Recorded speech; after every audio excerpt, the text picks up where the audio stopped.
right, greetings, ladies and gentlemen, and welcome to another episodic discussion podcast. This time we're talking about Silent Hill 1 Remake, and that was recently announced by Bloober Team, same studio that did Silent Hill 2 Remake. So it's a lot to talk about, to digest, and get into. I'm your host, Renegade Operative, and I'd like to introduce my panel. First, we have Shadow. Yeah, howdy folks, hope you're doing well. Yep, Bloober Team are at it again. They seem like pretty busy boys as of late. But yeah, the announcement for Silent Hill 1 due out not that long, really, when you think about it. 6 months goes by super fast, so plenty to get into. Next, we have Nina. Hi there. Super excited to talk about one of my favorite game series of all time. Yeah, also, I don't know. That's just me. Short intro.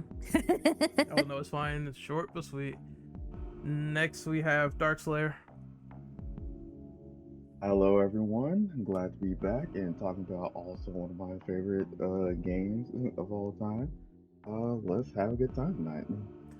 Alrighty, so how we're gonna do this thing is it's a lot of stuff pertaining to things and speculation that we want for this remake, and we're definitely gonna call back a lot to the first title. So it's kind of a wants and needs podcast, and also a retrospective as well on top of that, given the things we can remember with Silent Hill 1 and what we like to see enhanced. We're gonna start with the first question. Silent Hill, basically, this was just announced by Bloober Team. What was your initial reaction to this particular piece of news that they're remaking the first game? Are you excited, disappointed, or do you land somewhere in the middle? What are your thoughts? And we will go with Shadow first. I think the TLDR is obviously it's very positive news. There's no doubt about that. It's been nearly a year since Silent Hill 2 came out, which is kind of wild when you think about it. It was like October, I think. And the game did super well. Like I think once it was announced that it was going to be remade, there comes with that a very high bar. There's a lot of expectation. You're remaking a game which defined like a generation of consoles, and is probably largely the reason why this series is remembered as fondly as it is today. Like a lot of these big nostalgic series, it's usually like the second, sometimes the third game that's what really people kind of like take going forward. So obviously making the decision to continue that into other games makes total logical sense. I think Bloober Team have also they've earned a lot of that's what I'm looking for here. I wouldn't say earned the right to do it by any stretch, but I think there's a lot of faith behind them that they can take this on, because this is if Silent Hill 2 was a big project, like this is probably even more significant in what it's trying to do in terms of scope, in terms of difficulty, in terms of being faithful.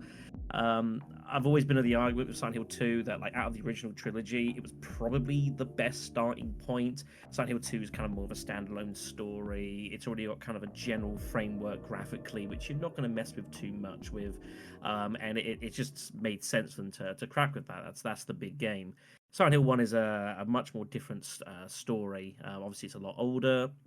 You can't just like take what Silent Hill 1 was as a game and just basically convert that into the 21st century. It's simply too old to do that, and it's just too archaic now. So this is a huge job for them to do. I'm maybe slightly worried about the length of time they've given themselves doing this.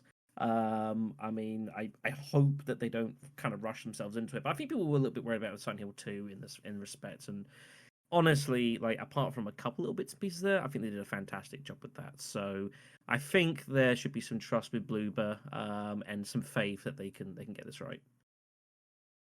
Darkslayer, it is your turn. What do you think about this question and your initial reaction to Bloober remaking Silent Hill 1? Initially, I was kind of surprised and like surprised at the same time, especially how successful Silent Hill 2 remake was. Um, and it kind of just brought me back to the point where they first did the announcements for all those Silent Hill projects their Blue Team was working on, like I think like a couple of years ago. Um, I didn't think this is gonna be one of them, but yeah. But I can't, from how they designed everything or redesigned everything in Silent Hill 2 remake, I'm pretty confident in what they got to, produce with this upcoming remake. Nino, it is your turn. What do you think about this news of Silent Hill 1 being remade by Bloober Team?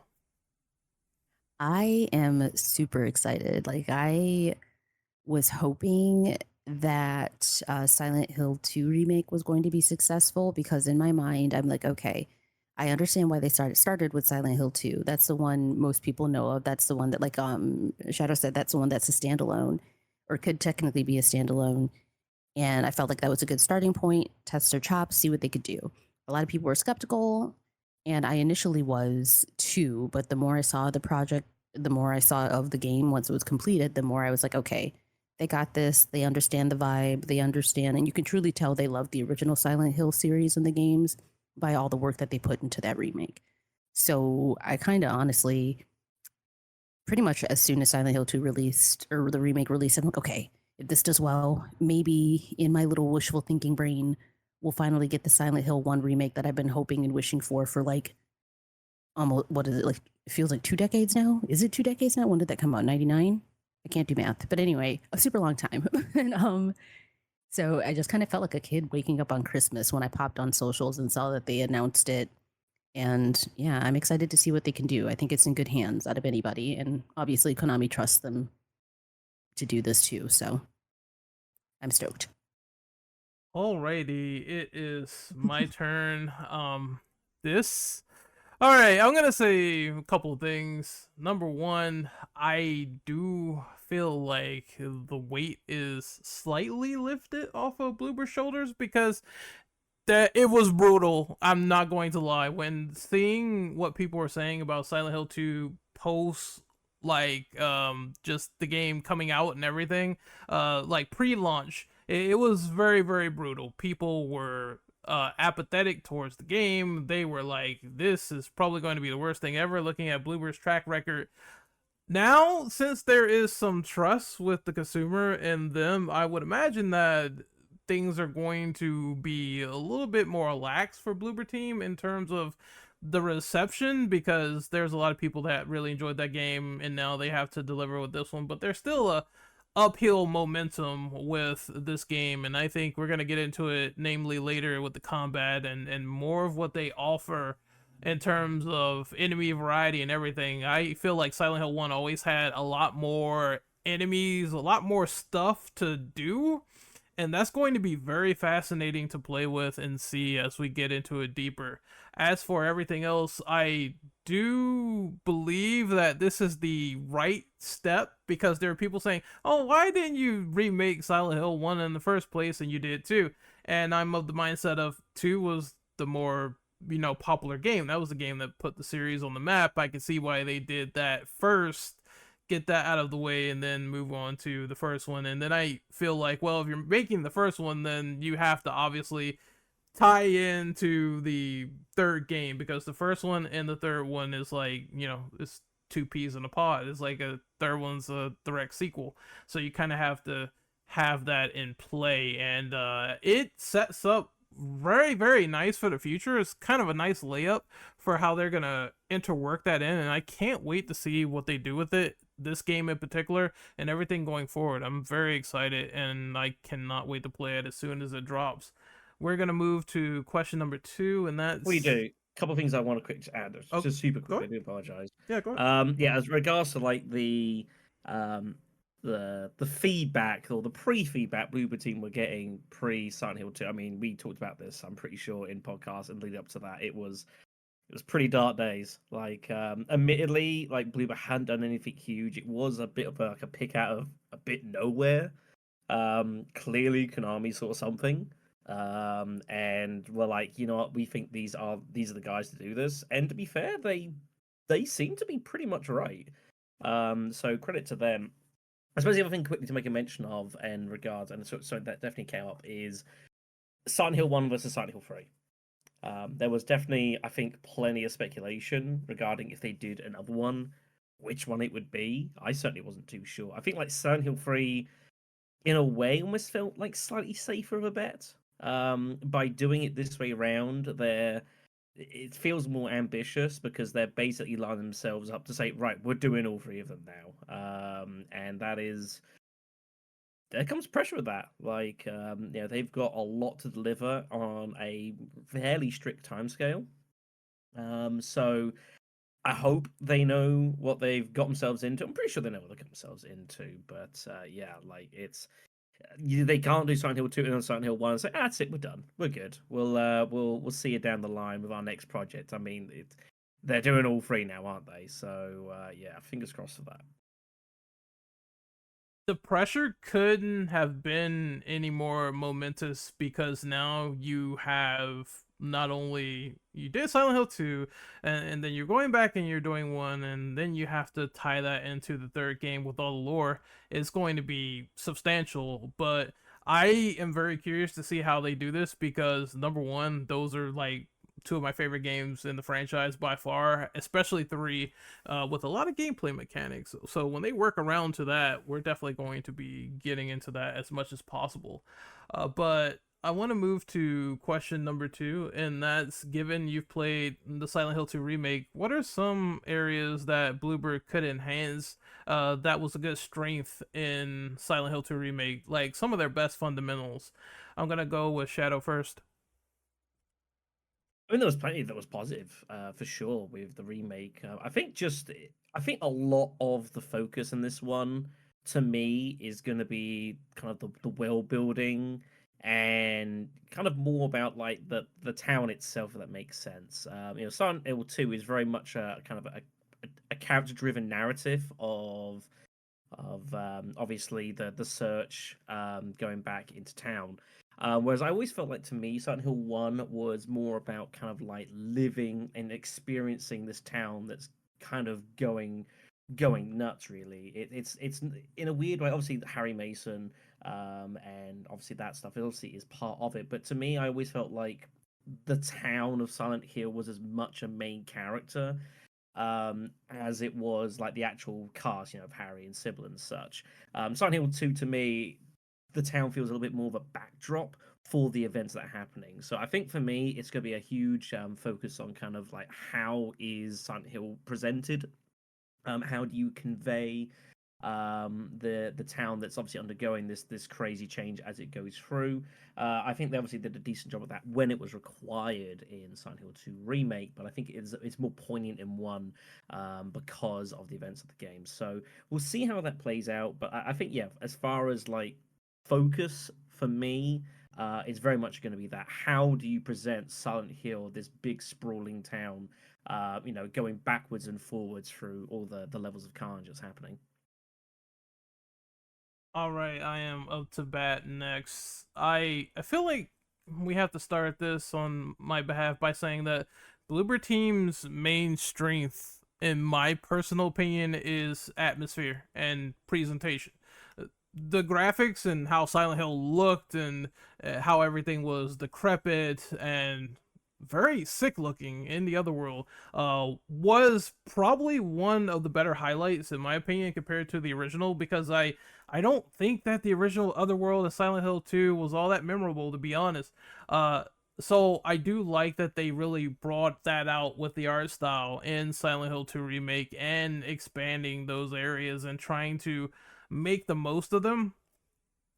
That will probably look very, very good so far. I'm kind of having my fingers crossed that while they've worked on Unreal 5, they add some slight graphical enhancements to make the game look better, to make it hopefully feel better, and to also enhance a little bit of the animations. I believe they should get a bump in or raised by Konami in some sense of the word to elevate the production values just a little bit more than intended and bring that level of fear out.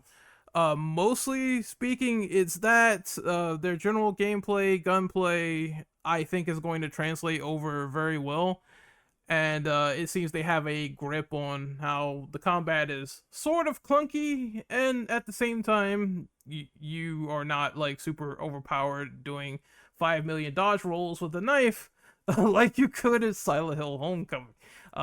That's probably going to be balanced out well, and also we'll talk about puzzles later, but I think they did a phenomenal job on that too, as well as how the characters looked as well.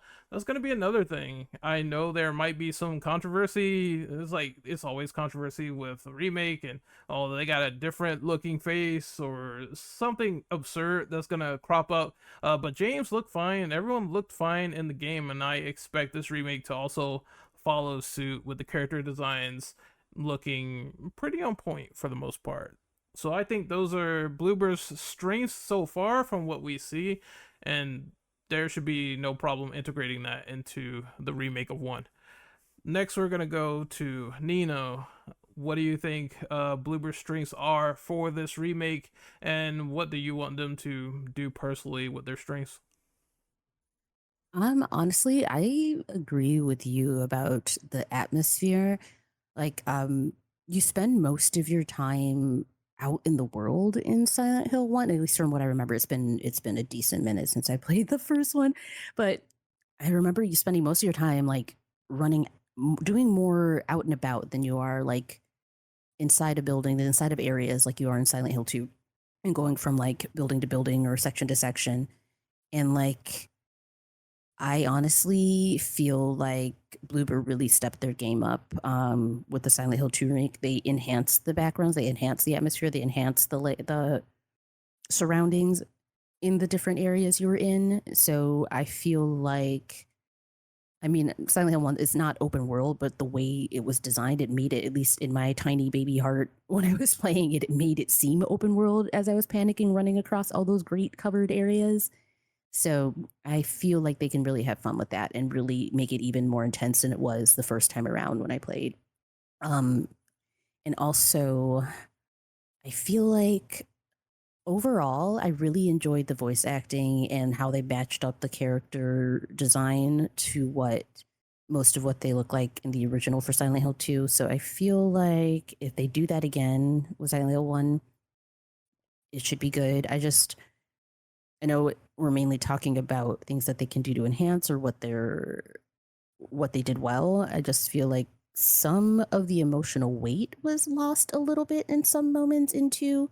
So I feel like if they kind of hone in on that in the first one, specifically for particular moments I'm thinking of with certain characters, then I think they'll nail it as well. So. Darkslayer, how about you? Is there some strengths that Bloober had that will migrate well for the remake of Silent Hill 1? Yes, like you said earlier, I definitely enjoy the atmosphere and design of the actual town of Silent Hill 2. Where for Silent Hill 2 more dealt with like everything was decaying or degradation, just everything just kind of seemed like it's wasting away. I definitely can't wait to see how they translate like everything in Silent Hill 1 to modern gaming, to where it's like rust and like all the gear work and blood and everything. Silent Hill 1 was definitely more story, I should say, than the second one, as far as like design overall. Uh, and to touch on how all the characters look like, is it Henry? Yeah, Henry Mason, uh, and Officer Civil and everyone. That's gonna be interesting. I know. I remember there was a lot of controversy when Silent Hill 2 remake first dropped, and how the design of James looked, which people were like, "Oh, he looks like an old man," and I was like, "Well, yeah, he's a disheveled, like middle-aged, like mid-20s man. You just got a letter talking about his dead wife coming to a random town." But yeah, I'm really excited to see how they just bring back that atmosphere, but in a completely different tone shift for Silent Hill 1 remake. I'll say two quick things before we move on. I remember they did put out a different model for James in the beginning and people complained about it, but the reasoning I feel was fair when they said we're aging him up simply because he's going to be a little bit older and up to his age. But they did listen to the feedback of the people who simply said they weren't digging it, and they changed it to mirror more of the original. And I do think, don't listen to the weird super crazies, but for the folks that are like, hey, this might not be landing for me, or just some constructive criticism would probably do, because I liked when they did listen to the feedback of making the animation less janky in some of the trailers that they showed. And then there was that whole situation where Konami's in control of the publishing, and they don't have any control over that. So I just hope that situation does not occur again. And the last thing is, bring back the angry fog. I really enjoyed the fog just being mad and upset when James was trying to get out of the town for the first time, or at least when you go to the jacket and you pick up the key and the fog gets like super mad. So they should definitely try to bring that back and make it more vicious, so to speak. I would like that. But moving on to question number 3, we talked about the positives. Now it's time to talk about the negatives that Bloober had with Silent Hill 2 Remake that you don't want to migrate over to Silent Hill 1. Is there anything on your mind that they should take heed of? And I will go with Nino first. Honestly, I mean, I don't have a lot of complaints or a lot of things I feel like they could dial back, but like I mentioned briefly in my previous response, just some of the emotional weight on some of the voice acting. Overall, it was fantastic, but specifically, I don't know. Maybe I don't know if I'm alone in this, but I just felt like the reading of Mary's letter at the end of the game, it just didn't hit the same way. I don't know if her inflection was different or anything, but I don't know if that's would that be part of Blooper if they're like managing how they do that role. So I don't know. So something like that. There's certain characters that have very big moments in like extreme moments, intense moments, emotionally deep moments, hard hitting moments, and I just want them to nail that. I don't want it to sound flat, and that's just something that I pick up on a lot. Anything I'm watching, if there's like flat voice acting, it bothers me. Um, and then also one other thing, and it might just be me being a skills issue, but that prison area was so hard, and there were so many enemies. I like it kind of took me out of it being like survival horror for a minute because I was just fighting for my effing life. Excuse me, pardon my French. I almost swore, but like. Believe me, worse things have been said on this podcast. Don't worry about that. So okay, so anyway, I was fighting for my fucking life in that area, and it was making me mad more than scared. So like, if they could just do something about like something like where they kind of balance that out a little bit. I still want it to be challenging, but like, come on, that was just a lot. That was a lot. So that's my two cents. I have a bit to say. I'm just going to follow up a little bit on what Nino said. I do agree. I love this remake for Silent Hill 2. Don't get me wrong, but it's some moments and cutscenes where I feel the original did it better, and I don't believe I should be feeling that way. I should feel like, oh, this performance is so friggin' great that it completely outshines the original. I do feel James is like better overall than his original counterpart in terms of like general acting and mannerisms and whatnot. But I do remember the Maria ending, and I was just telling myself, that read is not really that good when James like tells Maria, you better do something about that cough. It just didn't hit the same, and the same goes for the elevator scene where Pyramid Head stabs Maria and there's no scream. It was a scream. I have a question. Oh, good. Sorry to interrupt here, but yeah. Do you think that's maybe partly because it's a slight tangent? Because you kind of knew what was going to happen. Because bear in mind, obviously, when you played the game 20 years ago, you'd never seen it before, so it was all new. But obviously, with a remake, with those big plot points, like it's always going to have to be fairly similar to what you've already seen. So is there an argument that kind of hinders it hitting the same way? Probably so, I guess, because the first thing someone's gonna do with the remake is try to compare it to the original. It's just inevitable. But then there are some things that they do that I really enjoyed that I'm surprised the original did not touch upon more, like James being alcoholic. It was just a pile of text in the original, and I thought that was disappointing. But in this game, they decided to bring that out in full swing, and I was like, that's pretty nice. So I just hope, like, my main hope here is that the people who are the Silent Hill coordinators, there's a couple of collaborators with Bloober working on the story. I hope they come back for this one, because the main thing is it seems they understand how this stuff is coordinated, and I would be shocked if they were either let go or they're not on for this game, because they kind of bought that out a lot in the remake in the good spots.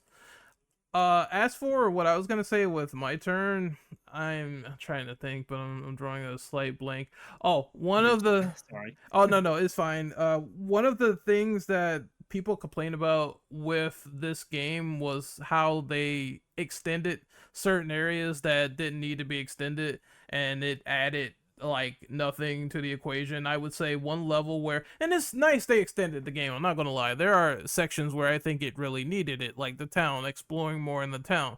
And then you get to the labyrinth, and I'm just thinking to myself, why am I doing enemy gauntlets in the middle of the labyrinth with these ringing doors? And I just didn't like that section.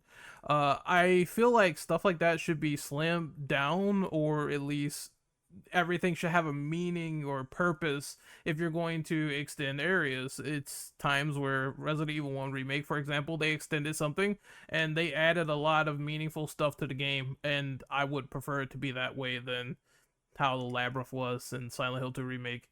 And the last thing is, there was one other thing I really just did not like, and I'm trying to recall it. Oh, I believe they need to do something about enemies in the game being way too overbearing, and you cannot break their line of sight.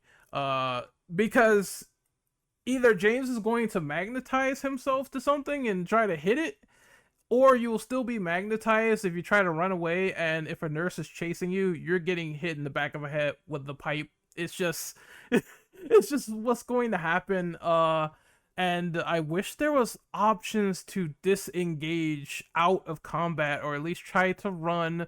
I do want things to be frequent, and you have a lot of enemies in this game, in particular Silent Hill 1, that will chase you down, namely the giant monkey men in the street in the other world when you do that part. And I don't want to be magnetized to any of those in any form or fashion with the camera if I'm running away from a giant mangle ape man that is trying to kill me. I think the best solution is, let me do some fight and flight, and I think that will be fine, but still make the game intense and kind of overbearing. If I'm playing on like another difficulty or something, maybe a harder mode or something, you can add more enemies. Like, I think that needs to be balanced out a little bit more, as opposed to fighting 3,000 nurses and it just gets a little bit repetitive at the end of the day. But Shadow, how about you? Do you have any negatives that you don't want Bloober to bring back for Silent Hill 1 Remake? The combat is a fair point that's worth mentioning. I something I made a point of trying to do, especially when I got into like the hospital in Silent Hill 1. Even beforehand, was like trying to like find resolutions to situations that didn't involve me just killing stuff.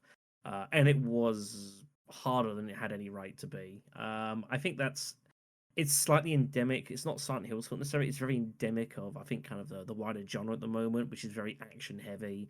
And it's been a long time, I think, since we've kind of gone from the world of like trying to find alternate solutions to things, which is kind of weird in a way, because I kind of compared the combats as like, well, I'm playing Last of Us, but in Silent Hill. But at least with that, like, you generally, a lot of the time, had different ways of kind of approaching things. Even if a fair amount of the time, it usually just ended up as a big smorgasbord of violence. But yeah, definitely, I think there were some situations where you could have toned back a little bit on the amount of violence. Just you don't need to have enemies walking around all over the damn place. Sometimes I was playing on the hardest difficulty, admittedly, which probably didn't help a little.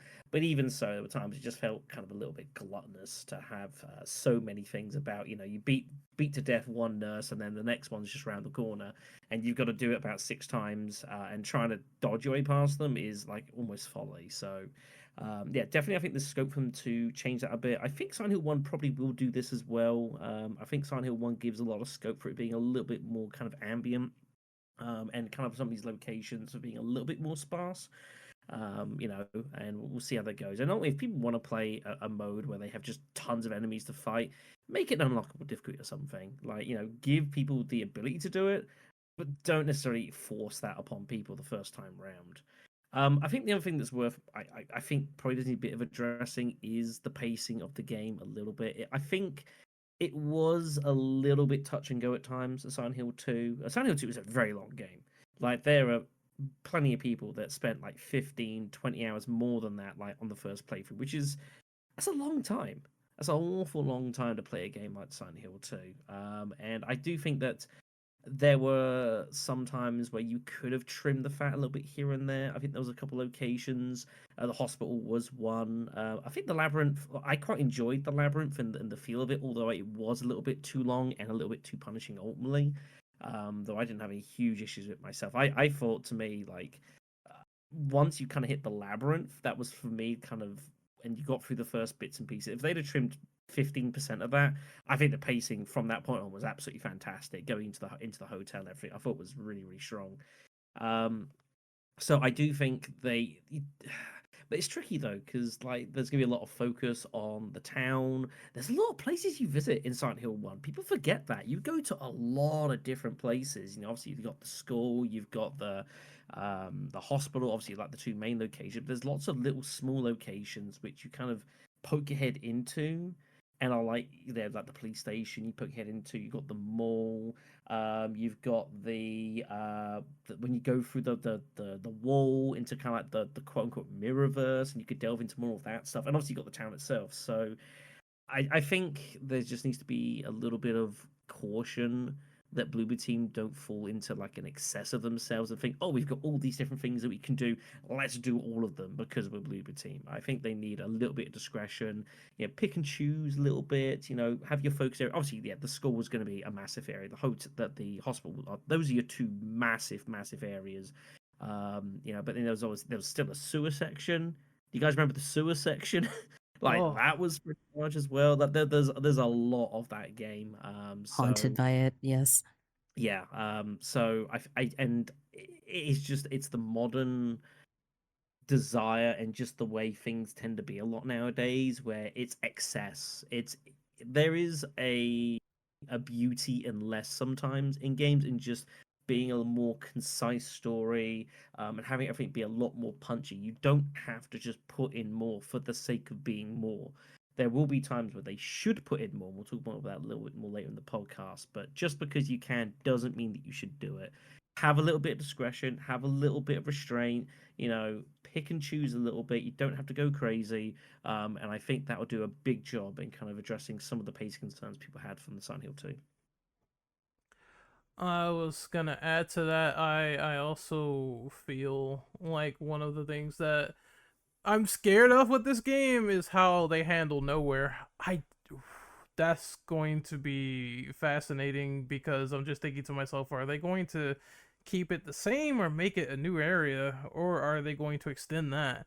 That's going to I be. mean, I feel like the hospital from Silent Hill 2 Remake was kind of like this is our preview of what Nowhere's going to look like, because it's the same concept, right? It's a big sprawling area that you visit through in the quote unquote real world, and then you revisit all again in the not real world.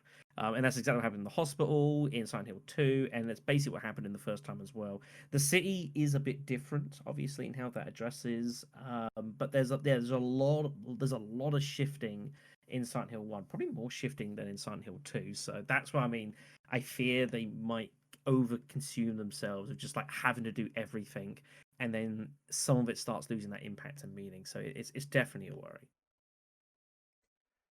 I'm gonna go with Nino on this one next. No, I think Dark Slayer. Sorry about that. But Dark Slayer, what do you feel about the criticisms of Silent Hill 2 remake and stuff you don't want to migrate into this game? Yeah, honestly, y'all covered most of what I was going to point out in the conversation. But I just want to talk about I don't know. I don't know if it was just me, but I feel like the what's that dude's name? Eddie, the Eddie boss fight. Did anyone get a hint of like Metal Gear Solid from that? That was so random when I I mean, played through it. I will say I feel like it's something that they were kind of like trying to do in back in the original game, but there was a lot of limitations with the hardware available to kind of like really enforce it.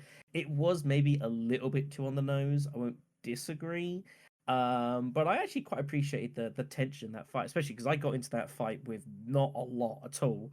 So there was already a Yeah, pressure knowing that I'm getting into this fight. It's probably pretty gnarly. I don't have a whole lot to play with, and I know that I've got to be very careful. So I thought they did a fantastic job with the Eddie fight.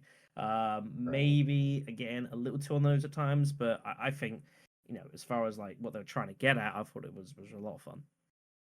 Yeah, it was just I don't know. It was just in my opinion, it just felt like a really not to say that was bad. It was just like I just felt like I was in Metal Gear Solid for a second while I was fighting against Eddie because I also went to that fight with like very little resources, even though there's probably resources piled all around the stage, and I just wasn't focusing on it because I was too busy trying to dodge and weave Eddie's weird And did ninja not strike. die.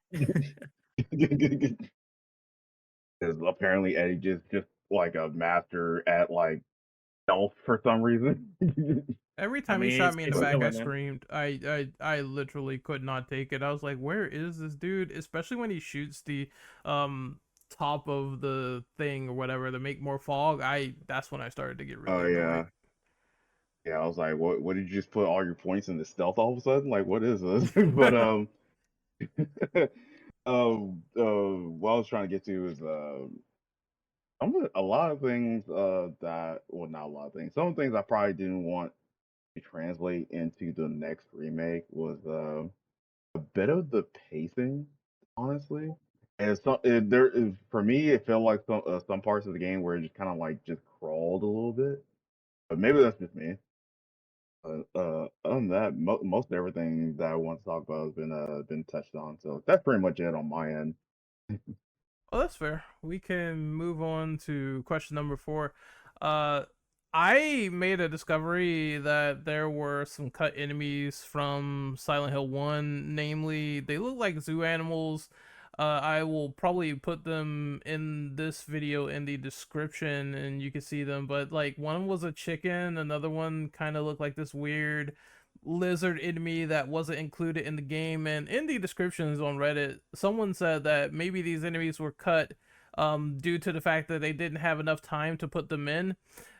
I think that he also said that Alyssa, it mostly comes from her mind with her envisioning things and making them into reality. And one interesting theory he said was, well, she was into the Lost World, that's why it's a lot of lizards and dinosaur looking enemies, and she was also into the zoo, which probably spawned some of these animalistic monstrosities that you see in this cut content.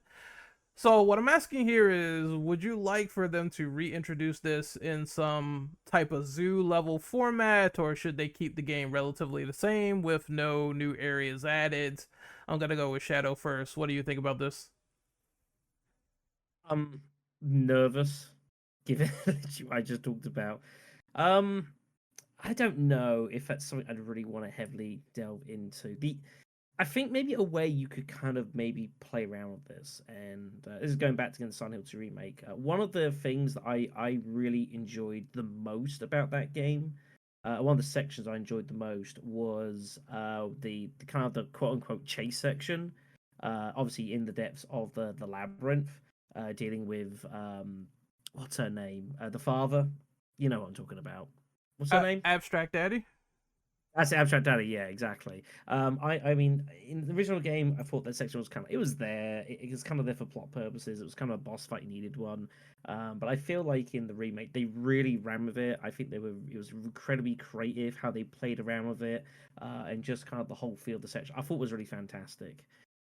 I'm begging for something of that kind of ilk to be in this game, and maybe that's sort of a way of kind of trying to play around that, like having this kind of like small section in amongst nowhere that kind of delves more into like the child mind that's kind of warping everything around it, and that could be a way of maybe trying to bring in some of like these more kind of novelty influences, and having kind of like this section which is like completely like crazy and wacky, but you can get away with it because of the story, and that's how you can like play around with some of this stuff.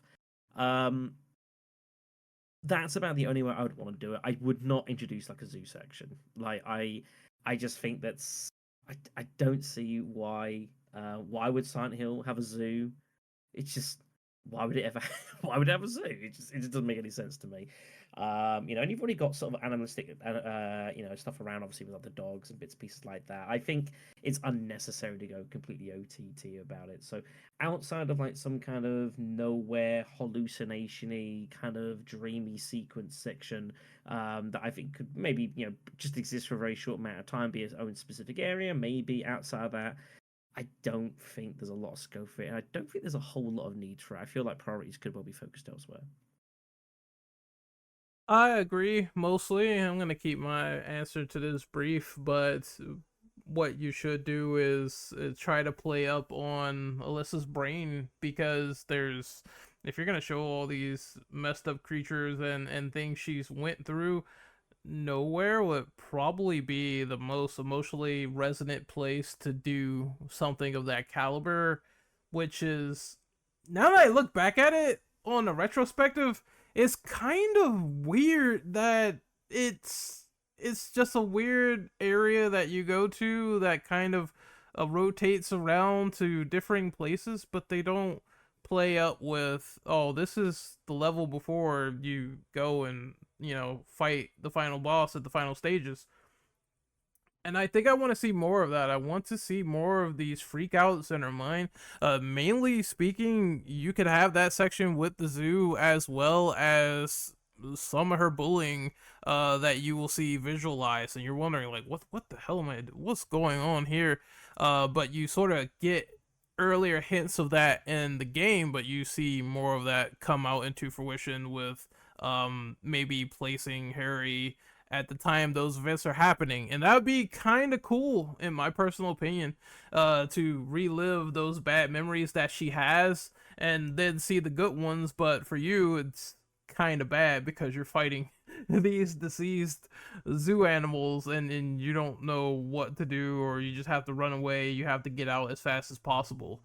I think that would be great, because that ostrich looking enemy that they have, that is pure nightmare fuel in my personal opinion. Therefore, if that is chasing me down some sort of strip and I need to get away from it fast, they have the opportunity to create some of the scariest moments in this game due to that idea. And I commission that 100%. But I also agree, I don't think that it should take up way too much space, because we already talked about the idea of, we don't want stuff added that doesn't really fit the mold of the game and it feels like padding to a large degree. I think they could do a lot more of a better job with that. As I said, I believe Resident Evil 1 Remake, I will always say this, it is the perfect blueprint for adding in new content and expanding on it and not having it feel like filler. And that's what they have to do for an idea like this. I don't mind cut content from the original, add it back, but please make it have a purpose. And that's what I feel on that. Nino, it is your turn. How do you feel about this question of them re-adding the zoo animals? Do you want it? Do you want the zoo level or no? I feel like the guy who's constantly asking for pictures of Spider-Man when I say give me the haunted zoo. So I am all for it. Like, I feel like we saw some extended areas work well in Silent Hill 2 Remake, so I'm not super against them giving it a shot in Silent Hill 1, just considering overall it's a shorter game. So I don't mind that they try and bulk it up a little bit, but like you said, like you all said, it has to be in a meaningful way. Like, it can't hurt the game. It can't feel like filler. I think if they tie it into like Alessa's memories or like her childlike mind or anything like that, um, I think that could work. And also, I feel like, why wouldn't there be a zoo? I mean, there's an amusement park. There was an amusement park in Silent Hill 3. What did the zoo as part of that? And we just never saw it. So, I mean, there's not, for me, it's not like it's can't be there, you know? So that's my opinion on that. Darkslayer, it is your turn. What do you think about these enemies that were in Silent Hill 1 but were never added, and do you want a zoo area in the game? I absolutely would love like a nightmarish like otherworldly zoo level in the game.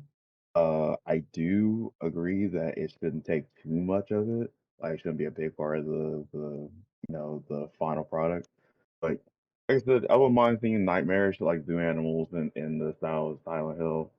Um, it kind of reminds me of the other enemies, like the weird fleshadactyls that come at you. So yeah, why not? I'd say put it in if it makes for good atmosphere.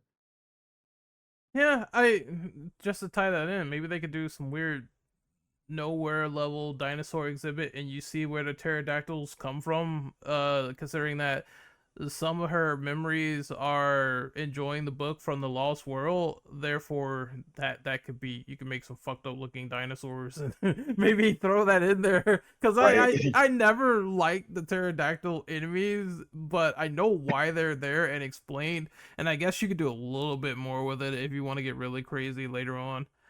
But Yeah. we're gonna move on to the next question, and that is, following up from the last one. Is there a segment in the original Silent Hill 1 that you felt was personally underwhelming?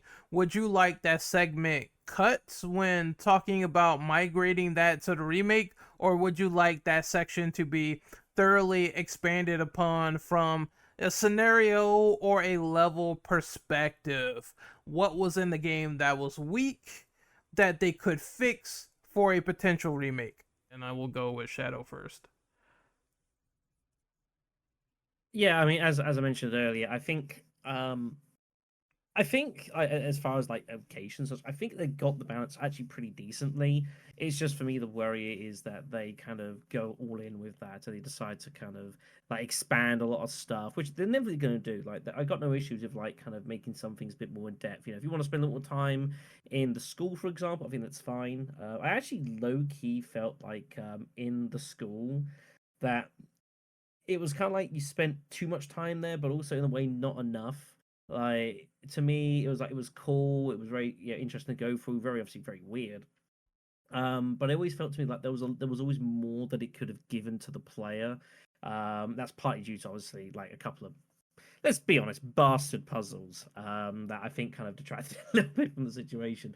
But I think like there's a lot of depth to kind of go into with the school area. So I think that's fine. But yeah, as I said earlier, I think it's just making sure that they don't go too ham on like really like with the sewer section. Do we need like a really heavily in-depth sewer section? Let's be honest. I don't think we do. I mean, I think back to like Silent Hill 3. You remember I had that quite heavily in-depth sewer area once you did the underground rail station and you went through that. And to me, that always felt like it dragged in the third game. And I think of a remake for that. I'm thinking that could go for like 4 hours, and that could really terrify me. So hopefully this doesn't happen. But other than that, I think I think a lot of kind of the weaknesses from the first game are largely just limitations of the era. Like there's only so much stuff you could do in 1999. Obviously, very infamously, that's why the 4 exists, because they had limitations and kind of making a lot out of it. So let's see how things play out. I've got a lot of faith for them to kind of to get a lot of things right, play around with some of the original lore. Of course, one of the advantages they've got for this game is that back in '99 they didn't know all this stuff was getting made. They didn't know Silent Hill 3 was going to exist. They didn't know all this lore was going to originate about the town and the cult and all that sort of thing. Now that you're doing this remake, you have the ability of kind of like backfilling a little bit of that. It's very similar to what Dead Space did. You might remember from the remake of that is they kind of brought in lore related to games further on down the line that hadn't happened yet, but because they'd already happened for us, we can then backfill it back into the game. And I think there's definitely a little scope to play around with that, maybe with regards specifically to the cult, more of its history, maybe name dropping. I think what they should honestly do is name drop a couple characters from Silent Hill 3 and drop them in this first game as a bit of a prepare, with some of the cult members we run into with that. So I think that's an area they should definitely focus on. All right, I'm gonna go next on this one. Ooh, this is a lot to think about and take in with this question in terms of additions, cuts, and things they could add to the game that I thought were weak. I guess maybe I'll go with the fact that it's just a lot of the mechanical stuff, like Shadow was talking about, mobility, things of that nature, all needs to be enhanced and kept thoughtful for this game because 100%, whether people like it or not, they are going to modernize this game in a large capacity, and the gameplay has to be the first thing that comes with it. I have high hopes for that, but in particular in terms of levels and scenarios, I am going to say, I put it like this: one thing they should keep is how they coordinated the intro. It's too iconic to remove or even take out. So they need to expand on it. You go in that dark alleyway, you start to see fucked up things, you see people in wheelchairs, rusty wheelchairs, and then when you finally get to the body that's like sort of serrated and strewn up, you are like, what the hell is this? Before these tiny gray children with knives come out and they try to stab you to death. That needs to 100% stay and be, because that's setting up the tone for the entire game, and I don't think that should be altered crazily, but it does need to fit some sort of modern convention, and maybe be a little bit more scarier as much as they can. I know. Honestly, honestly, go all in on it. Go Yeah. absolutely all in it. Take the inspirations on the 2 remake, just go completely, throw everything at the wall, make it seem like fairly, because people are going to come into this game knowing what it's going to look like, and be like, okay, it's going to do this creepy. I think they should go completely 110% and just make it utterly insane, and really take people in and say, okay, you think you know what you're getting yourself into. This is what you're getting yourself into. Really, really bring them in. I 100% agree. I also believe that there's a couple of choices that they give you in the game to do some side missions, whether you're getting gasoline for a motorcycle, to get red liquid or something to that magnitude, and in certain ways to get particular endings. I think these choices should be expanded upon, have some additional context, because I remember at one point when I got the red liquid, it was completely random the way I got it, and I didn't even know what the hell was going on. I was like, oh, something on the floor. Well, I guess I better pick it up. So I thoroughly believe that it should be a little bit more of a cohesion to some of these choices that you are making in the game, that will clearly affect the endings when you see them. And obviously, one of the things I did not talk about is Bloober likes to add new content to these games, like new endings, etc. So since we have the base work of Silent Hill 3 to expand upon, it's a no-brainer that you should have endings that either relates to that or ends to that in some manner, that you can craft either canon or non-canon. And I think that'd be a great way to not only add in content, but to make all these objectives a little bit more cohesive, because you're going on a gauntlet trying to get some of these things unlocked in the first place, and keeping Kaufman alive. It's just a lot of grunt work that I had to go through on my first playthrough. And I remember, all fair, he did not live to see the dawn, because I ran right past the motorcycle at one point, and I just feel like, I don't know. I just felt like, oh, I was supposed to get the gas to open the or the motorcycle key, and I completely forgot, so I got screwed over. I just hope that that's a lot better in terms of how they present it. I don't want it cut, just intricate and cool. And when you finally unlock it, you're like, oh, I got something new. That's great. Kaufman is the doctor that you meet after he shoots the pterodactyl. He's the guy in the hospital, and he's the one safe. He's the one with the briefcase, and he's like an asshole to you after the motorcycle mission. Um, but yeah, expand his character, expand all characters. That's par for the course of what they're going to do. And as for something they need to greatly expand upon, I have to say it: the sewers. This level is, I'm going to be completely honest, it's kind of a slog. In my original playthrough, I remember being very, very tired of it at the end when you have to do the ladder segment and get the key item and come back down, and then there's these green creatures just jumping out. It just felt like it ran the gauntlet, and it felt like filler throughout the whole experience.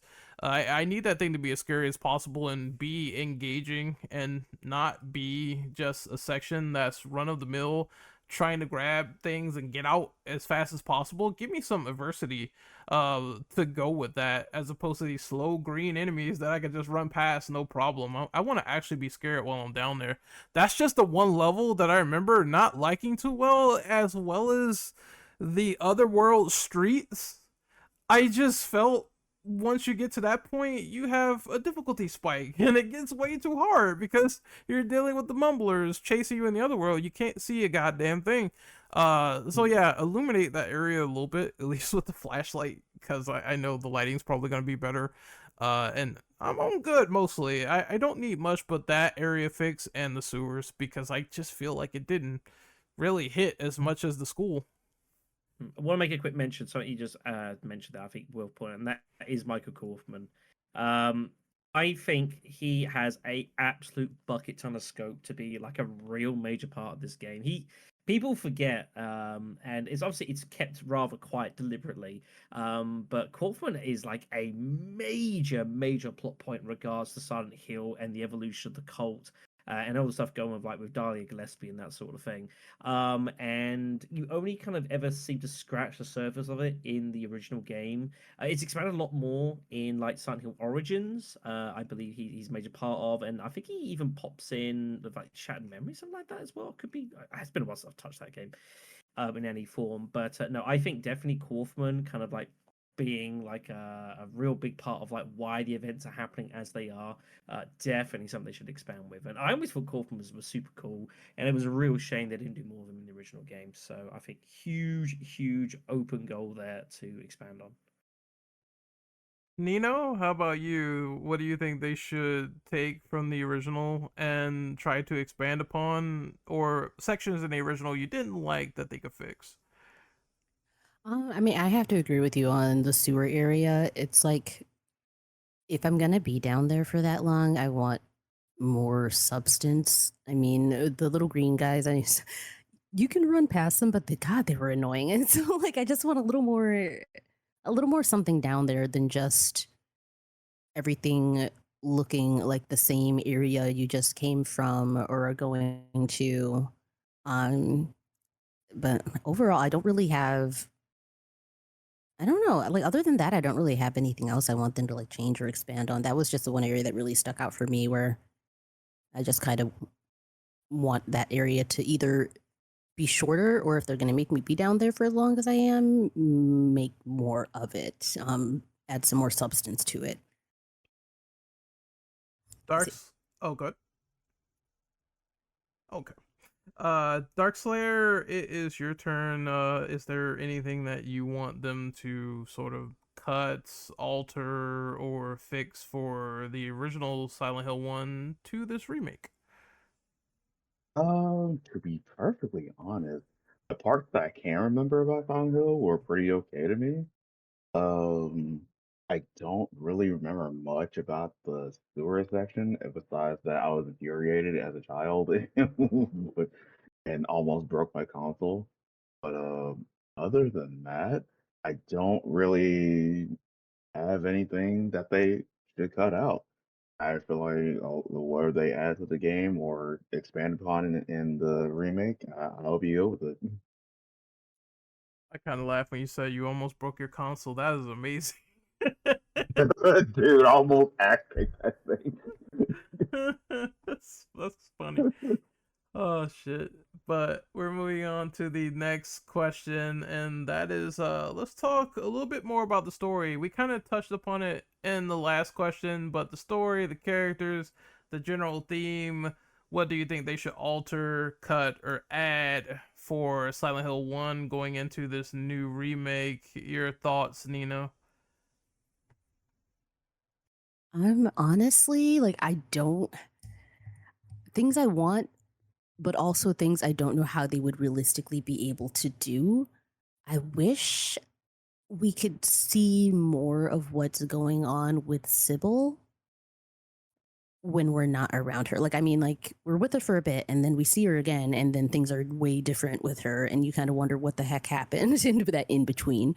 So I really hope that, like, in a perfect magical dream world, we get to know, like, what was Sybil up to? How did she get to be the way she was when we see her later on? Um, so yeah, like you said, like maybe like a DLC for her or something down the line, or something that they add on. That's my biggest thing. I'm trying to think of anything else. And like also, that was mentioned, maybe fleshing out Kaufman more. Like, he's up to no good, and I just want more of his backstory. I don't know if we have to have it in notes that are built into it, or just more with him, more dialogue, fleshing out that scene where you're first being introduced to him, or just between his interactions with him and you, and more information from Lisa. But yeah, just I guess maybe more fleshing out of the secondary and the background characters, I guess, than we got the last time around, because there were so many the questions that were left unanswered. And I know I like open endings and unanswered questions at the end of a story, but I still want to know more. So I want it all. Okay, I'm gonna go next on this one. There's a few. I'm just gonna take these notes that I gave in a video that I made about this. Number one is that I hope they do something with the items that are integrated at the end of the game.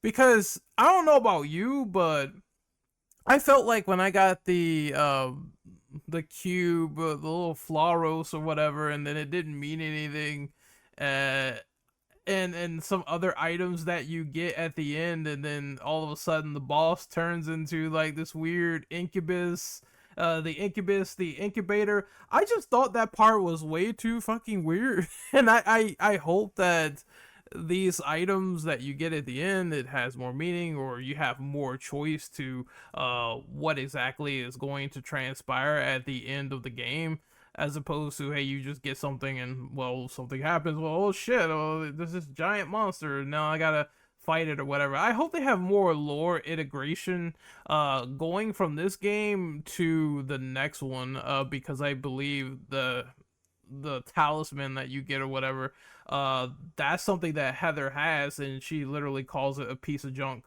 and I'm just like, well, what the fuck? Like, can I have some more mythos behind this, as opposed to that line being said? I just want that to be resolved. uh the other thing is that Kaufman and Lisa's relationship, I believe, should be explored. Now, I know there are some very hardcore Silent Hill folks, especially on our Silent Hill Reddit. Shout outs to you. Just a few. Just a few. Yeah, just a few, where they will say things like, "Oh, well, look at this piece of lore, or this edition or that edition. It's not exactly like the original. I don't like this edition," and they just don't know what they want. But for Origins, one thing I'm glad about, as much as people bash on that game, is I liked that they showed the abusive side of Kaufman and how he was manipulating Lisa, even though most people say, "Oh, this scene is trash. Why did they add it?" Look, I know it's weird that he slept with her, and I was laughing too, but when you put it in a strange context, Lisa is more or less a drug addict to this drug, PTV, and she will do anything that she has to get it because she's hooked on it like a junkie.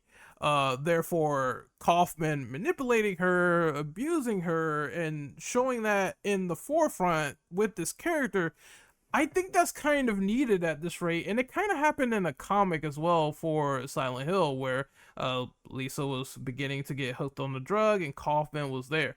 Um, Now I don't know how they would do this because I do believe there needs to be some aura of mystery to Harry as to what is going down.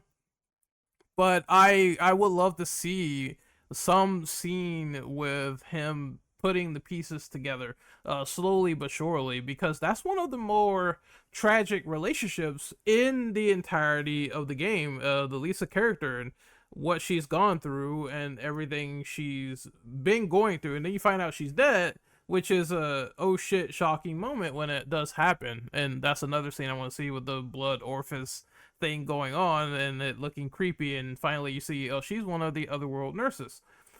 I also think they need to expand on Alessa just a little bit. I think this one is very obvious, but from my perspective in the original game, one thing I did not like is the whole cold opening and them trying to explain, oh, well, Alyssa split her soul apart. And then you have to sort of piece that together, that she did that, and they find Cheryl on the side of the road. One guy from our Silent Hill made a great point that we don't really know much about Harry's wife. We just know that, oh, she died from some weird illness. And they never really bring her up or explain her ever again after that intro, which was weird to me. And the soul splitting thing was weird, where you see Alessa on the bed and she's all burnt, and you realize that the cult is keeping her alive after the fire. And there's a scene for it in the game, but there's not really a lot of explaining about it. I think they need to nail those scenes in a different way, where you as a viewer have some sort of context and you're putting it together and watching those things unfold, as opposed to them being in the background and them not doing these things, but the story is there. It makes it feel a lot more random in a sense, and that's something I believe they need to fix. And with storytelling and cohesion, you can tie that together no problem, and then it's like, oh, we get more context about Harry's wife and why he's doing what he's doing, and maybe why he's distraught over losing someone because he doesn't want to lose them again. And that makes perfect sense in my honest opinion. So that's my thing. That's what they should go off of. Hopefully they do. I guess we'll see what happens. But Shadow, it is your turn. Is there anything from the original plot, characters, lore that they should bring to the forefront? Sorry, just turn my AC off here quickly. Yeah, I definitely think there's. I said that I'm very confident that Bloober will embellish a lot of the characters. Again, the likes of Alyssa, the likes of Sybil, Michael. They're all going to have more flesh to them, because of course there was only so much you could really do in the first game. Again, limitations and such. Quite a few things were left, I think, a bit to the imagination. And that's just how gaming was back in before the turn of millennium. Like, there was only so much you could do.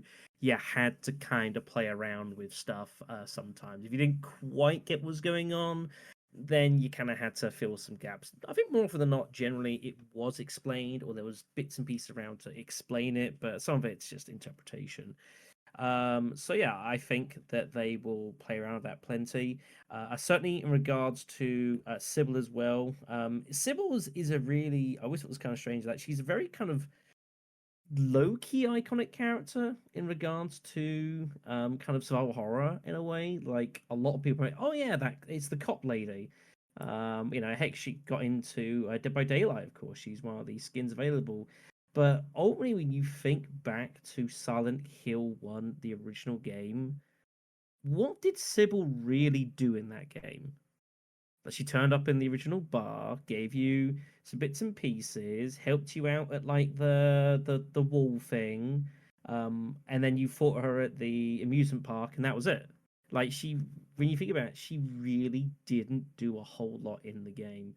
Again, it's kind of deliberate, I suppose, but I think there's definitely plenty of scope to kind of have more of a have more go on, and have something more meaningful with her, being more featured. Not necessarily like have her be like a side character and go blasting through Silent Hill with her, that sort of thing. But I think there's definitely plenty of scope to kind of, have more interactions with people that you meet around you. And yeah, I think any love we can give a Sybil, I think would be much, much appreciated.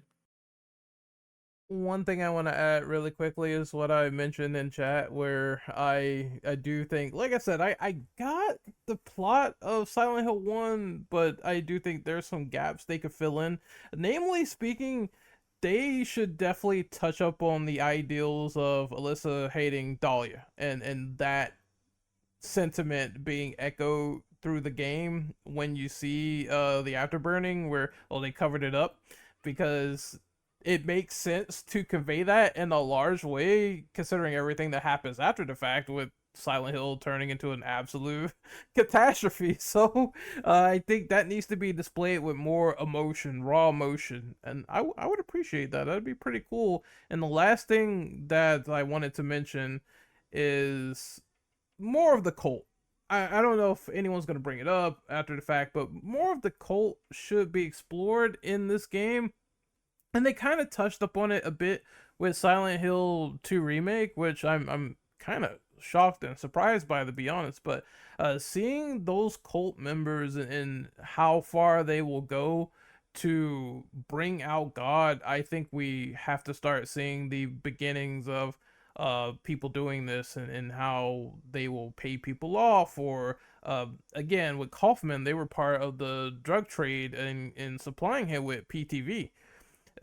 To what ends they should explore more in the game as well, and say, hey, this deal was going on with this doctor, we sort of had that, and let's explain that in files, which I'm sure they're going to do. I'm 99% positive, but it's still a thing of I would like to see it very much. That's the point that I'm on now.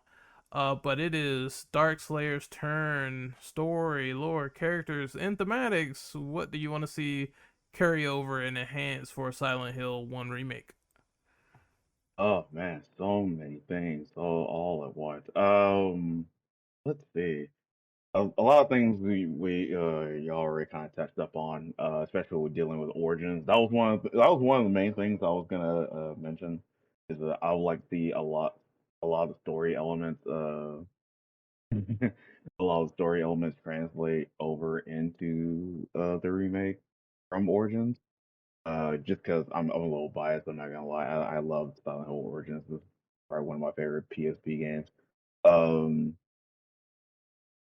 I did find the lore very much interesting since it is more gritty, and I guess I should say, and more a lot darker than the conventional sense. That, and also a lot of the enemies from, well, I say a lot of enemies from Origins, but they're basically just kind of rehashed versions of the one and two enemies. But I wouldn't mind seeing them either. But do you want to see a lot more of the cult explored in Silent Hill 1 remake? Because I just find the lore on the cult so like interesting and fascinating, just because I like the whole mystery behind it, and kind of just everything just really, dark and foreboding about it.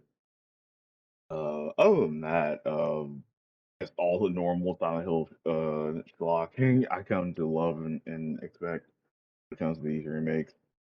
I wouldn't mind seeing any of those translated into there. Oh, another thing. There are a couple of things from I don't know if y'all remember the rail shooter. Can't remember what it's called. But there are some story elements from rail shooter that kind of translates from there. I wouldn't mind like seeing them make a nod to him or anything, or maybe add like a little section talking about it. But yeah, pretty much that's all I got for that. Nino, did you go on this one?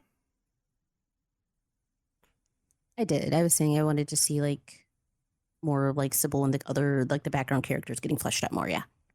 I may have a small side question for the people who has played Origins. do you want them to migrate more things from that game into this game, or are you like, no, I don't think so, I'm good? I want to go with Nino first on this one.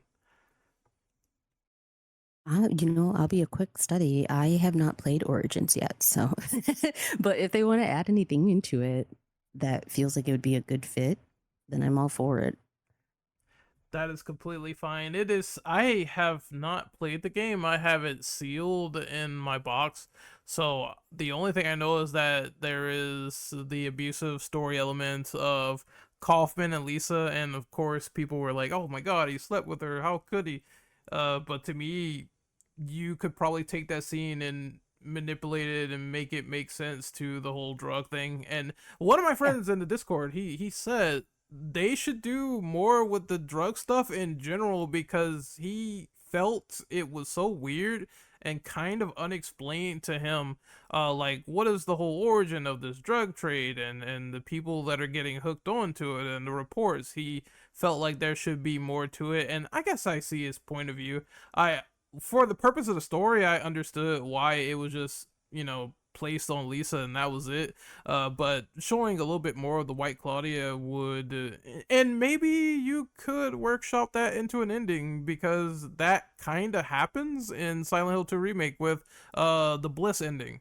You take Hmm. White Claudia, you go into the TV, and James is like not there after the fact. So maybe something can happen like that to Harry, where he takes it and he disappears off the face of the earth, and you don't know where he is. That'd be kind of surreal and creepy, and I think that's what they should do with the drug itself.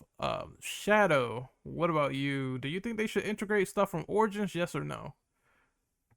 Never played. I mean, I haven't played a huge amount of it. I mean, I get 100%. Like, I think, much like I said earlier, you have the opportunity of kind of bringing in bits of lore that relate to other games of the series and bring them to this game.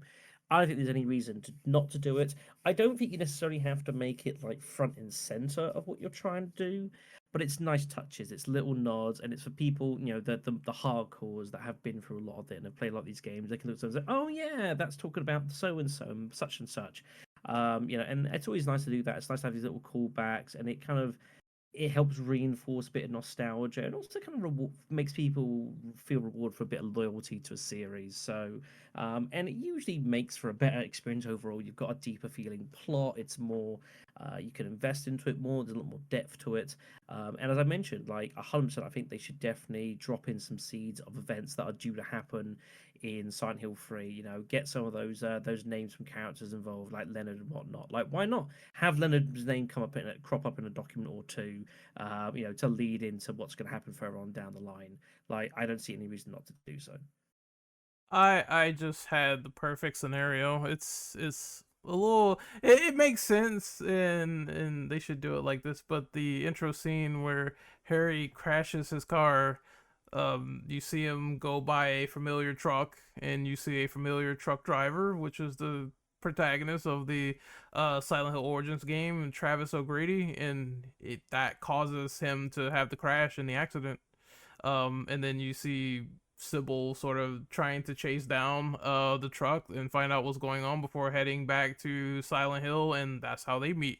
So you can do a lot with that collision course and make it very interesting in my personal opinion. I think that'd be a nice little nod that they can squeeze in there. But Darkslayer, do you have anything to say about Origins that they should add or no? Uh, from besides what I already touched on, yeah, I wouldn't mind seeing like not nods to Travis or just overall just a quick little section having him in it, where you just like run into him for some reason or something like that. If anything dealing with oranges, honestly, I wouldn't mind seeing it in the first remake. Yeah, as long as it's done well, maybe that could be a proposal for extra content. As I always say, Sybil, Travis, DLC, that could extend the longevity of the game 100%. Also, there's a lore chapter as well on Lisa before she gets hooked onto the drug in one of the comic books. I think it's called Cradle or something, but they could make that into a DLC pack, and I buy it. I buy it day one, 100%. Next up is everyone's most hated section, the puzzles in Silent Hill 1. How do you think they should be handled this time around, considering how they were presented in the first game? State your case. Shadow, I want you to go first. Were the puzzles really that bad in the first game? I actually don't think. Obviously, Only one. piano puzzle aside, piano puzzle, take it to the side. It's been talked about to death. We all know that that was way too much and needs to be completely adjusted. So put that to the side. That'll be reworked. I've got full confidence will. So again, Silent Hill 2, like they reworked a lot of the puzzles and brought in some kind of very cool new ones.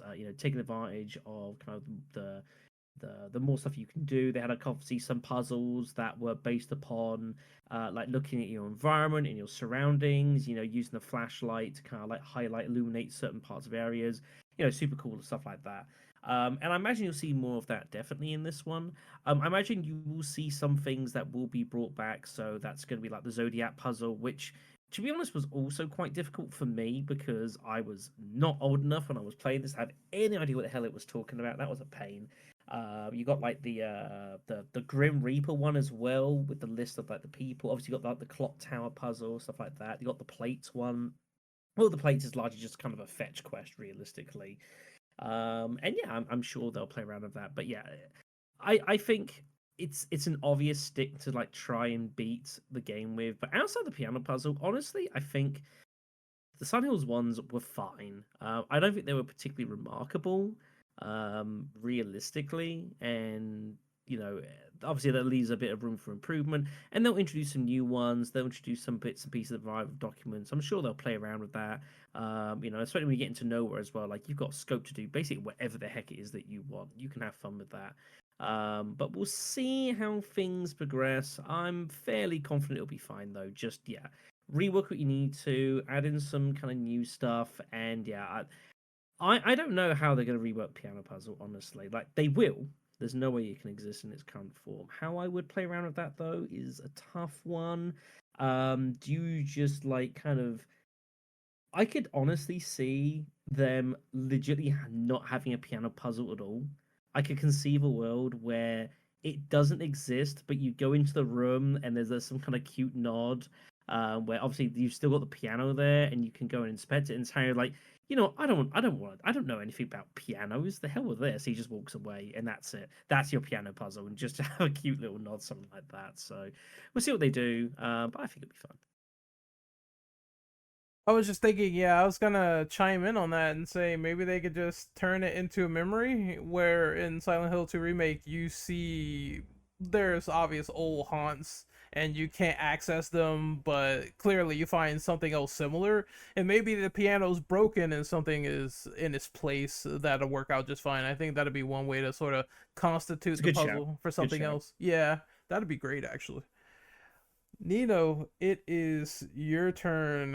What do you think of the puzzles in Silent Hill 1, and how do you think they should handle them in this game?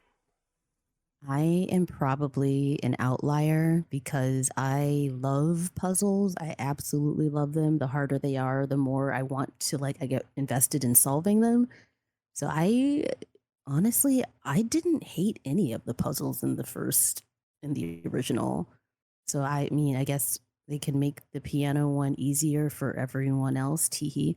But I guess that I still want a piano puzzle. Maybe just make it a little more simplified.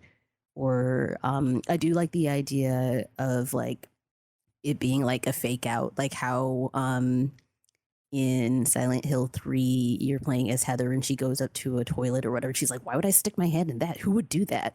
So, so I wouldn't hate that, but at the same time, I want my puzzles. Give me my puzzles. If there's no piano puzzle, I think I would be upset. But maybe give me more puzzles. But then I'll be the most hated person on earth if they actually do that. So I feel like it's partly nostalgia wise, but when people think back to Midwich Elementary, like that is the thing you remember, right? You don't remember the clock tower, you don't remember the boss fight. You might recall maybe some like the creepy classrooms, but everyone just always thinks, oh, that's the place with the piano. It's amazing how much that kind of stands out, infamously, of course. It's the opposite for me. It's like I don't know. Go I on. just No, like I remember everything else about Midwich and like the piano puzzle. I'm like, oh yeah, there's a puzzle there. So I mean, maybe you're just the hero that we all need. That's probably why you keep going. Um, but we'll see how they do it. I think they could definitely fake it. I think they will have something, but I don't think it will be like that. It might be more like kind of like you do have to play something, but rather than just like this bizarrely cryptic puzzle, maybe you're getting like you're playing off like some kind of piano sheets, or maybe it's the nowhere version and it's piano sheets, but like not what you'd expect. So rather than like actual like a sheet of of what to play, like it plays around with stuff like that. And there's some pictures you got to kind of like decipher and such. There's a lot of ways they can do it. It won't be any worse than what it had. It's a low bar to clear. We'll see how they play around with it, but I imagine they probably will do something. Okay, it is my turn. I think they will probably still experiment with the stuff they've been doing. You're gonna see your strange photos. You're going to see uh things that you are familiar with that might be broken as items, and you find some other way around it or another way to do a similar puzzle. That's one thing that Bloober we did not touch upon earlier that I think they're going to do in this game because they know that people liked it. Therefore, I can see the memories of the past returning in different ways. I would like to see them actually integrate it in a way where you see said broken criteria or whatever. Maybe you pick something up or you get a clue and that leads to the next puzzle. I think it'd make it a lot more interactive that way. As for the puzzles itself, I'm gonna say this first. So I don't like the piano puzzle. I kind of hated it. I'm not gonna lie. When I got there, I got stuck immediately because when I looked on the classroom board and I saw that we were quoting some Shakespeare and some ravens on a perch, and you had to find which one was sitting there, which was the black keys, and then the white doves, and I was just like, this is fucking Greek to me. What is happening? That's the first thing that my brain said before I started to figure out that the keys went from uh left and then right and then left again.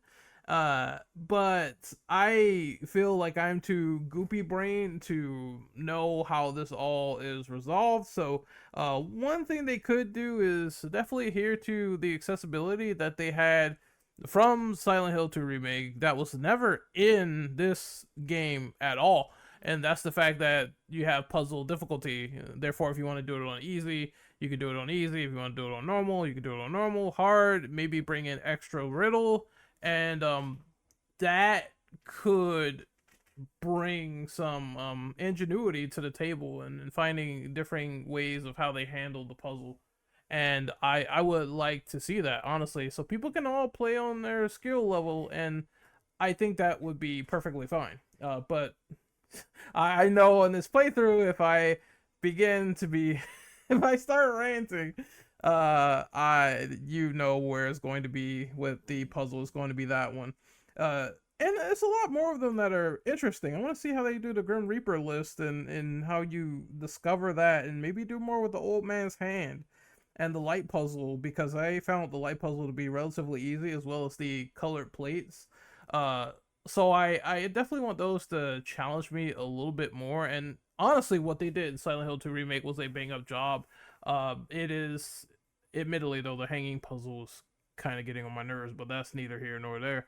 I can't wait to see what they do, and you have options to make it easy or hard depending, and that should be introduced in this game.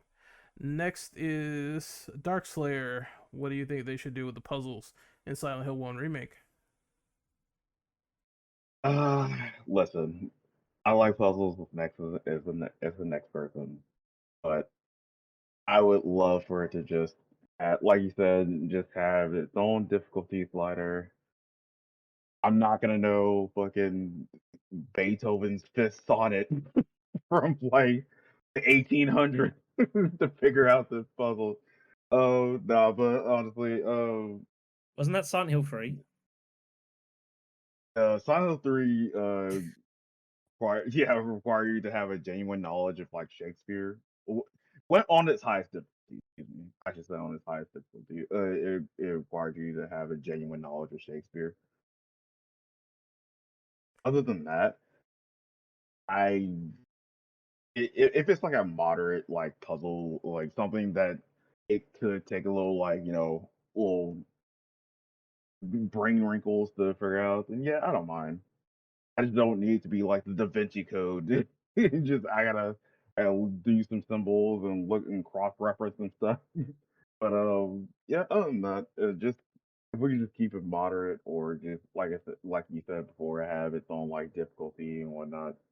And yeah, wouldn't mind whatever they bring to the table on the puzzles. You can leave. I'm just gonna say this for the record. You can leave Shakespeare and Hamlet to extra riddle. I just leave that until where I get to that part. But I'm sure it's probably gonna be in the game in some sort of fashion when you crank the difficulty. So that's fine in my personal opinion. Next up, we're going to be talking about bosses and enemies. Which one are you looking forward to seeing remade the most in terms of mechanics? And I'm gonna go with Nino first. Oh my god, this is like I always struggle with this question of choosing just one boss. And I failed again. Like I feel like out of all of them, man, am I allowed to name more than one if I keep it brief? I don't know. Yes, you can. Okay. I guess like the ones I want to see the most, Splithead and Incubus. I loved them the first time around, so I really don't want too much change other than just maybe just because of time passing, 2 decades plus beyond, grittier design, better movement, better AI, or better AI, and like pretty much overall, like same thing with Possessed Sybil. I want her to be smart. Like she was pretty smart before, but I want her to be like scary smart. Like the same type of fear I felt when I was coming up on the enemies and the evil within initially, where I'm like, okay, these guys are too good. Why are they dodging me? Oh no. And so things like that I want to see with her. And then I guess the one I want to see most improved, Incubator, just because I barely remember that one. All I remember was this glowing white Alessa. I don't remember her really being all that scary or intimidating. I just remember the lightning being really annoying. So I want a better fight for that portion. More substance, better design, different attacks. I don't know, something more with like glowing, effervescent, like ethereal pre-incubator or incubus Alessa. So I guess that would be my biggest one. I want some improvements or changes or something different for her. I have a few of them. Not really a lot. I'm probably gonna let you guys mostly take this question, but there's a couple. I believe that the worm moth fight, that should be definitely improved, because one thing that I cited about Silent Hill 2 Remake in my review of that and the podcast of that is that these boss fights, they are friggin' awesome. That's one thing that I will say, and it almost doesn't really feel like a Silent Hill boss fight tier game, but it does here.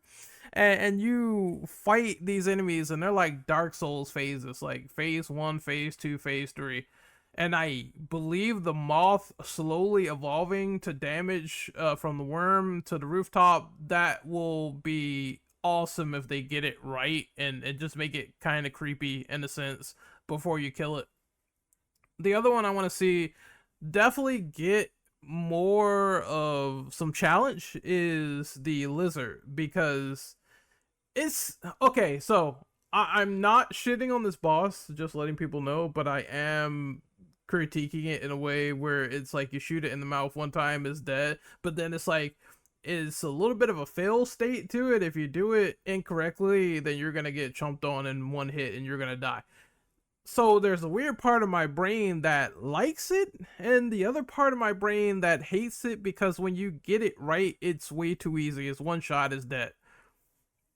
I would like for that fight to be a little bit more challenging and a little bit more intense and creepy. Like you can make the lizard slow, and at first the player I'm gonna put a scenario. At first, the player's like, "Oh, this is so easy. Look how slow this monster is," and they may find out about the one shot, but it's like, "Oh, it's just slow." Then goes into phase 2, it gets faster, and you have to dodge it, and you have to get out of the way with the dodge mechanic. And if you don't, you get one shot it. Then it gets even more faster with phase 3, and it's charging at you, it's trying to hide, it's jumping into the dark.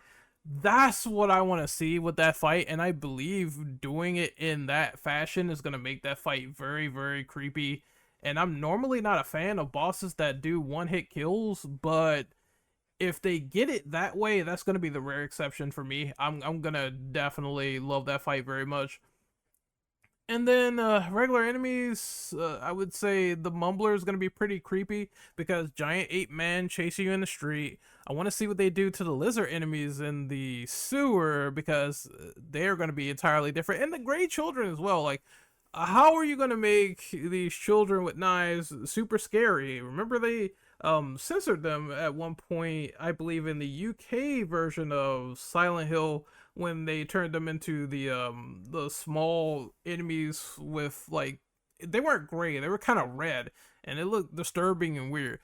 So I hope that part of the section, obviously everyone knows that's going to be the scariest part of the remake for sure. And the last thing that they could do and fix, it's a part of me that kind of wants a new boss in there because I feel like the bosses are on a short list for this game. You get many weapons, you get mini guns, maybe a little bit even more than Silent Hill 2, but you don't get a lot of bosses in this game. So maybe they could add something else that would turn the tides. I believe this improvement could probably happen with Sybil, where it feels like you're fighting Memory of Alessa, and in some fashion or some way. I don't want them to steal the thunder too much from that fight when they get to it eventually in another remake, but in some fashion it should feel that way because, I mean, you just pelt her with a shotgun, she's dead. Therefore, you could enhance that. Maybe she hides behind stuff, takes cover, you hear weird things in the background. Since she's a cop, they fuck with the environment, and it gets crazy, and the more you do damage, the more it starts to mess with the environment in some capacity. So I would just love some crazy fight with her as well, because we don't get a lot of awesome fights with humanoid enemies that are warped by the town and these little demons inside of them. So which is what Sybil has when you throw the red liquid on her and it goes away. So I would like to see maybe that influence her join the fight in a way, and that would be kind of creepy if it does. But that's what I want to see personally. Shadow, it is your turn. What boss fights or enemies you think they should enhance for Silent Hill 1 Remake? I think they should enhance everything. I think they can enhance everything. I'm pretty sure they will. It's just so much more scope to do stuff. I think there's you can just make everything more of what it was. I'll be honest, the bosses from the original game weren't really that remarkable. Again, it was 1999. Like, there's only so many things you can do about it. But I think like a lot of the general bosses were like they weren't that kind of memorable. I mean, to be honest, the only reason I remember as much from that as I do is because I did a melee only run of this game, and trying to melee only the goddamn float stinger. Oh boy, that was something. But I think, I think everything will be made just more visually impressive and more, interesting to go against. Stuff like the twin feeler, that's the worm one, the split, that sort of thing. They might even maybe throw in an extra kind of boss or two previously that kind of delved into it, and definitely expand about that. But I think that the two main areas of focus, definitely Sybil and the boss fight. I think there's a lot of scope to make that mean a lot more.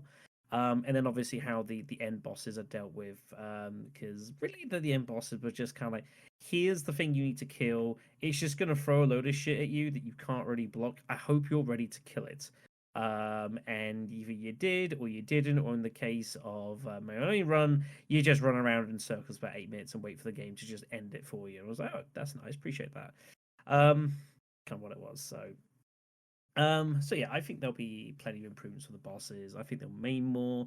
I can definitely see something like the twin feeler being done in like stages, where rather than just fighting it in like the main courtyard area, like maybe like it knocks you through a few different kind of stores, and like maybe you got to chase it down somewhat. Maybe that's done more as kind of like a sort of pseudo chase sequence for a little bit, and then you have like the actual square off and more of your the actual court area. We'll see how things play about for that, but yeah, I'm fully confident they'll do a much better job of it. Sorry about Dark. that. Oh, it's fine. I just heard something in background, but it's fine. Dark Slayer, it is your turn. Is there any enemies or bosses that they should improve, and what do you think they could do with them, in your personal opinion? Uh, Definitely the Incubus fight. I'm not gonna lie, getting riddled with lightning for like 8 hours was not fun. At least can we just make it like a more viable boss fight, like different sections to it or something? That's just my opinion because as a child, getting hit with this shit like consistently was so annoying. Um, that and also the split head fight. If they can capitalize upon it, pretty well. And the remake, I wouldn't mind that at all. Those are the only bosses I can like kind of remember in general for the first Silent Hill. Everything else is kind of a blur to me, except for the Great Children, because obviously those had the most impact on me. Which I hope they do that right. They're probably gonna make that look disgusting, honestly, School which I seg am all here for. the school segment is going to be the most scariest part in the game. I believe they have a 100% indicator, and they know this already. They have to nail that part at least. But Yeah, honestly. moving on to the next question, we're going to talk about weapons in the game and things you want to see redone mechanically with the combat and the balancing this time around. What is your personal opinions on that? We will go with Nino first. All right. Honestly, Emil, you know me. I love my melee weapons. So, I mean, it's a metal pipe. I don't really know how much you can do with it, but at the same time, like make it pretty. Is that a weird thing to say about a metal pipe? I don't know. Make it look good, make it sound good, like make the sound design god tier when the pipe connects with an enemy or against a wall. I want the environment to react to your weapons. Like I want like if your bullet hits a table or if it hits or if you like you're trying to swing in a narrow area, you hit the wall first and you have to rearrange yourself to hit the enemy better. Um you need to get like things like that around. So I want more, I guess, like environmental design based on like what weapon or like physics design based on what weapon you're holding, using, what enemy you're up against. I want different sounds. I want different effects. I want the weapons just to look prettier. Um, I want it to seem like you can feel like you're holding that weapon in your hand, even though you're playing the character. So, my 2 cents. And also, same thing with the shotgun. That's probably my other favorite weapon. Um, and that's just, I don't know, flesh it out more too. That's it. Next up is Shadow. What do you think about how they're gonna handle like some of the weapons and maybe do some combat rebalance?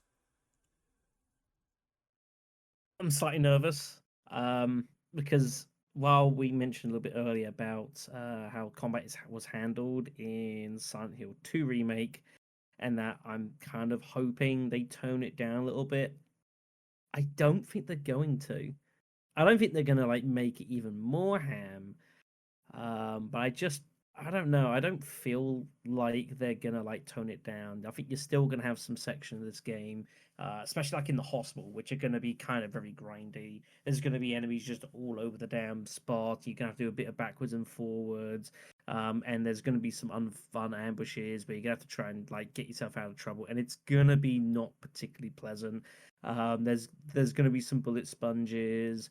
It's just I think the way it's going to be a little bit, again, this is slightly kind of entrenched upon the industry at the moment. It's just kind of how things go. And I don't expect that to change necessarily in regards to this. But we'll see how things play out in regards to it. you know, I think the melee combat actually for the game was fun when enemies weren't just complete tanks. I think the dodge stuff though was a bit of a pain. How like, you'd hit it a few times and you're forced into a dodge, because it's a game. Games got to have dodges now. It's just what everything does. So we'll see how things play out. I think it'll be fine, but I don't feel like anyone's going to come out and say, "Oh wow, the combat of this is really good." I don't think it's why you're buying this game is for that. Realistically, you're kind of buying in for the experience and the lore and the story. It's kind of a bit of a byproduct of that, I suppose. Ooh, okay, so surprisingly, I don't have a lot to state for this one, but I will 100% say emergency hammer. That's all you have to get right for me, because that is by far the most powerful and OP melee weapon of the entire game. And all I need to do is just smack every nurse in the head with that emergency hammer and have it feel right, and I believe that I will be perfectly satisfied. It should feel like an actual like giant sledgehammer, and when you hit something with that, you just the full force should be amazing. It should be no contest. It feel like an actual hammer smacking someone in the head. As for everything else, you have your typical handgun, shotgun, assortment of weapons. The first time that I believe we will see knife play in a Silent Hill Bloober game, because there is a knife in Silent Hill 1. I want to see how that operates. It's kind of weak in the original. I'm not gonna lie, I barely used it, but maybe it'll be a little bit more better this time around, considering I would just like the general weapons that maybe sort of sucked to be a little bit better or have some tiers to it, and that will create ingenuity, and that will be the perfect game to experiment with, to see how all of that stuff works, because you get a lot more cooler melee weapons, in my opinion, in Silent Hill 1 than Silent Hill 2. The only other thing that I can say about weapons is, and this is kind of a critique against Bloober, but I don't want to see any of the unlockables cut, where you get the drill and then you also get the hyper blaster as well, which is a gun that you can unlock as you go along. Um, that stuff should still be in the game, as well as like, New Fear, the katana. I'm missing out. Yeah, you get a goddamn katana in Silent Hill 1. At first I thought it only existed in 3, but no, you could find one in that game. Therefore, yes, it's a lot more melee weapons to toy with. I'm just wondering how they're gonna do enemy encounters and dodging around, like Shadow said, because it's it's kind of more enemies means experimenting with these systems like no bueno with Silent Hill 2 Remake. So I just hope it's a little bit more just smoother, and it flows a little bit better, but still provides its challenge to the overall systems of the game. And you gotta have your everyman clunkiness, as most people desire with Silent Hill. So I think that should return in spades, as well as make it tense, and I would totally go with it. Next up is Darkslayer. Is there any weapons you would like to see done mechanically in Silent Hill 1 Remake? I mean, in my opinion, it's not much to go on any deeper other than pipe or hammer or gun. It's like any normal person would do. I do agree with you. I would like to see all the unlockable weapons return uh, in the game, which I'm sure they will, because they kept all the unlockables in Silent Hill 2 Remake. So, uh, yeah, so I'm pretty confident about that.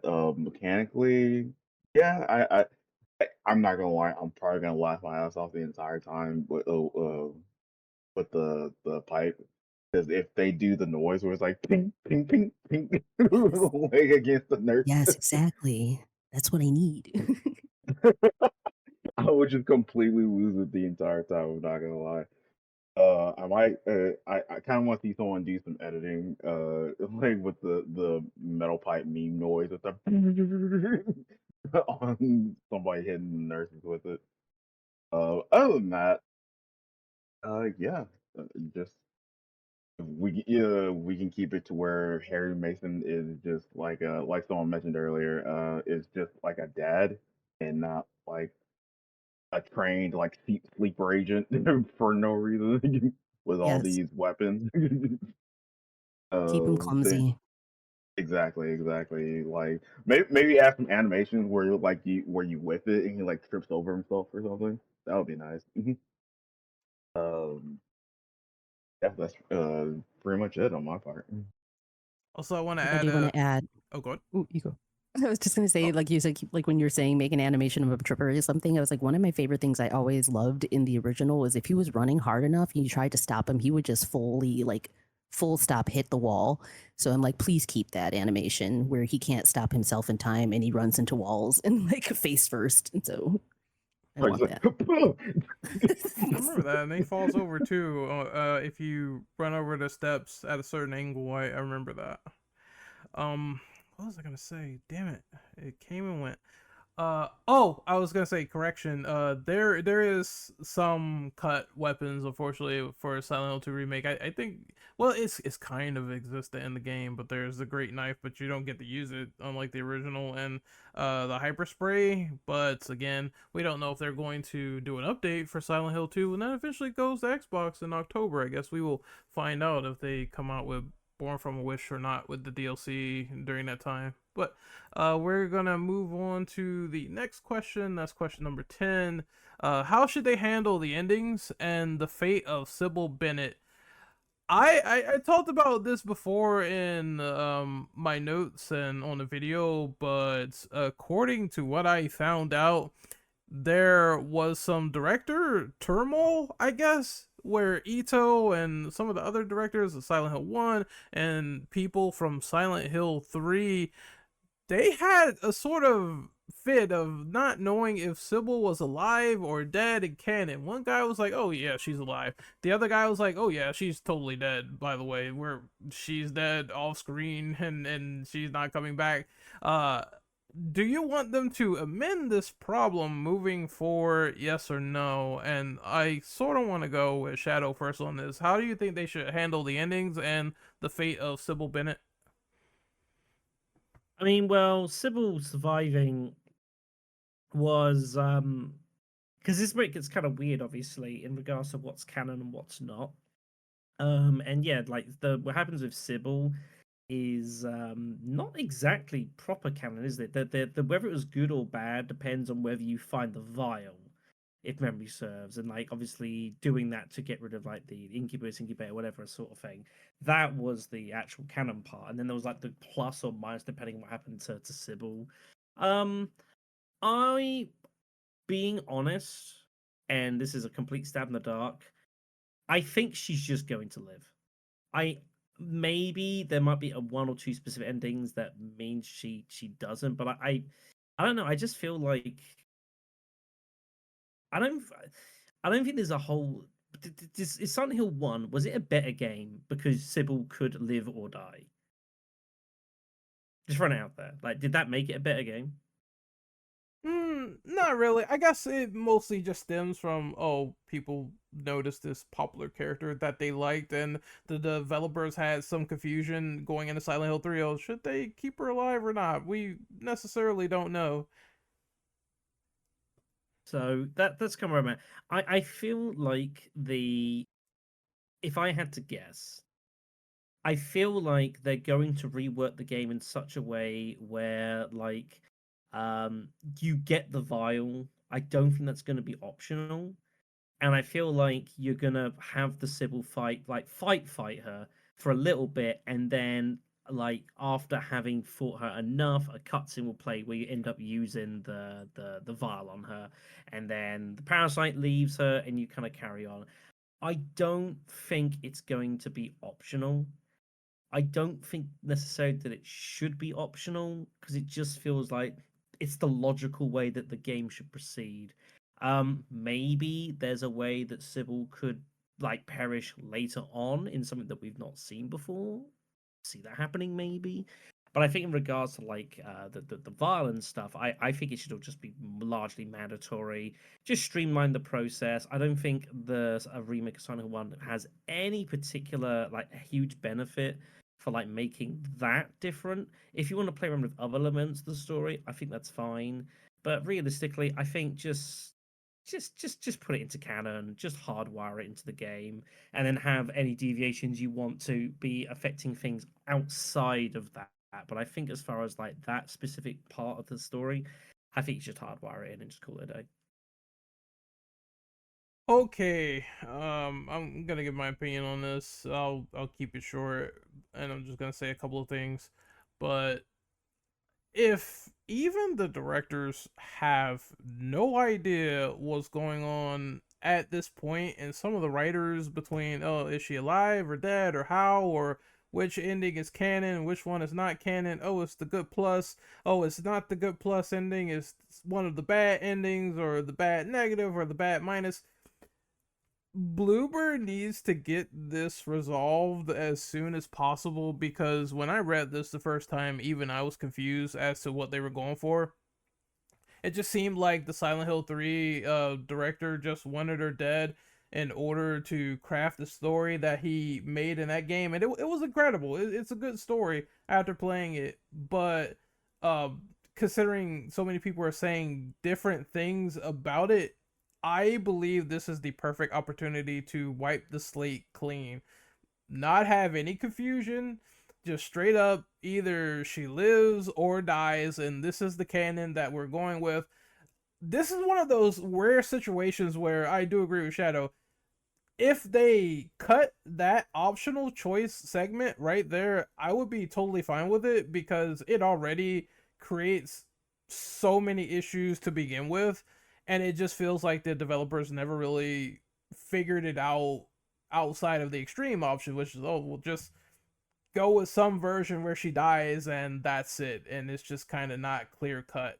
And I don't think it should be like that this time around, especially for a remake where you're trying to make it more mainstream and understandable to the person. I don't believe that this conversation should take place of will we or won't we. It's either one way or the other. Personally speaking, I would prefer if she lives, because I believe that would make the devastation of the events of Silent Hill 3 a lot more pertinent, and it would hit a lot harder considering what happens in that game. And you could have, two events that occur, and it would make total sense. And then you have the raising of Heather by Sybil and Harry, and we find out more about what happens to those characters. That's what I illustrated before when I talked about this on another separate video, and I believe that is already perfect. And you could probably add a boss to Silent Hill 3, and one of them could be Sybil. That would be interesting in my personal opinion. Just getting more time with these characters and having them shepherd over Heather, and finally seeing the depression that happens later on in that story. As for everything else, it's just kind of crazy with the endings. Personally speaking, you know what? I don't know if I think this is a cold take, but if they change some of them to be better and more cohesive, I wouldn't have a problem with that. Even if they had to cut down on some of the, oh, this is the plus ending, this is the minus ending, it should be a lot more clear cut this time around, because some of them are kind of confusing to achieve. And if you don't do one thing to get the good plus ending, you're fucked. You're never getting it. I fear that your definition of better might be different to some others, though. That's not a knock on you. It's just a knock on, as we've seen before in games like this, whenever anyone makes any kind of tweaks to any of the established lore, there's always part that are just like complete knee jerk and like, oh no, you can't possibly do this. How terrible of you. So, and they're gonna be like, don't touch any of it, but you have to. I think it's inevitable, and it just, yeah, I agree. Just make it more streamlined. Yeah, I refer to those people as the cult members in Silent Hill. It might be a joke, but the sickos. The sickos. Yeah, the sickos The of the world. The cultists. Look, I just put it like this. I'll just ask. Yeah, I'll just Claudia voice. The Claudia voice. So it was foretold with gyromancy.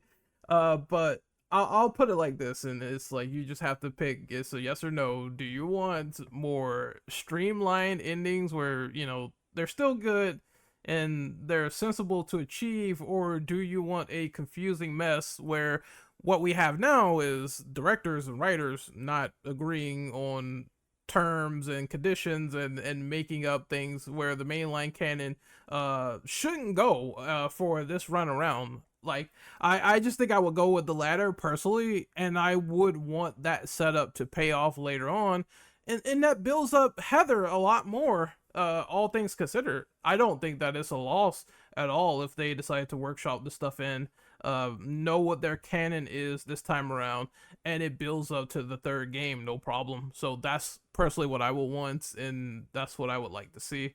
And I think they might toy with that a little bit and add their own endings because I mean, whether people like it or not, and they feel like the sickos of the world, Bloober is gonna add new endings, and for the most part, they were received well. Even though people said, "Oh, it's just in water extended," but that was fine. People liked it, and Bliss was like weird, but that was I mean, the also best fine. ending they had, actually. Yeah, that was also fine. People also liked it.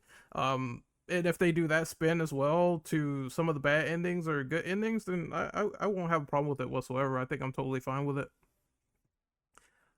But Dark Slayer, it is your turn. What do you think they should do with the endings and the fate of Sybil Bennett? Well, it was foretold. Not playing. I think it should be like you said before, just more straightforward. Just I would just rather have her live. I think it would aid the story a lot more, especially down the line. And make for explanations like how Heather knows how to work a gun or work, certain weapons and whatnot. Uh,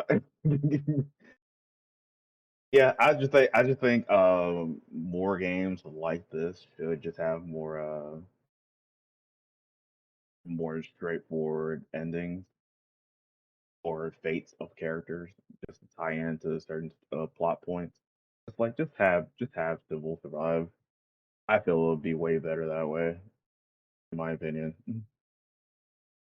And have more stuff with Kaufman as well, as opposed. I know there's one choice where you can choose whether he lives or dies, and then I don't mind that being a little bit more fleshed out, or maybe you have character set up. I don't know if they'll do this, but you have character set up in some games.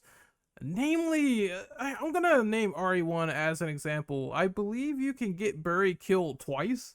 So maybe they can do that, where at one point you can get Kaufman killed, and then if you don't like him and you want to kill him again, then you could get him killed the second time. And then, well, in some endings, he still dies anyway when he's dragged underground. But I digress. Nino, did you go on this question yet? I have not. No. So I agree. I feel like the debate of like Schrodinger's Sybil should end. I feel like they need to make a decision on what they're doing with her. It would make more sense, like you're saying, for her to live. Um, just because whatever decision they make in the first one, especially if they're going to continue to move on to do the Silent Hill 3 remake, they have to stick with it. It has to be a canon choice.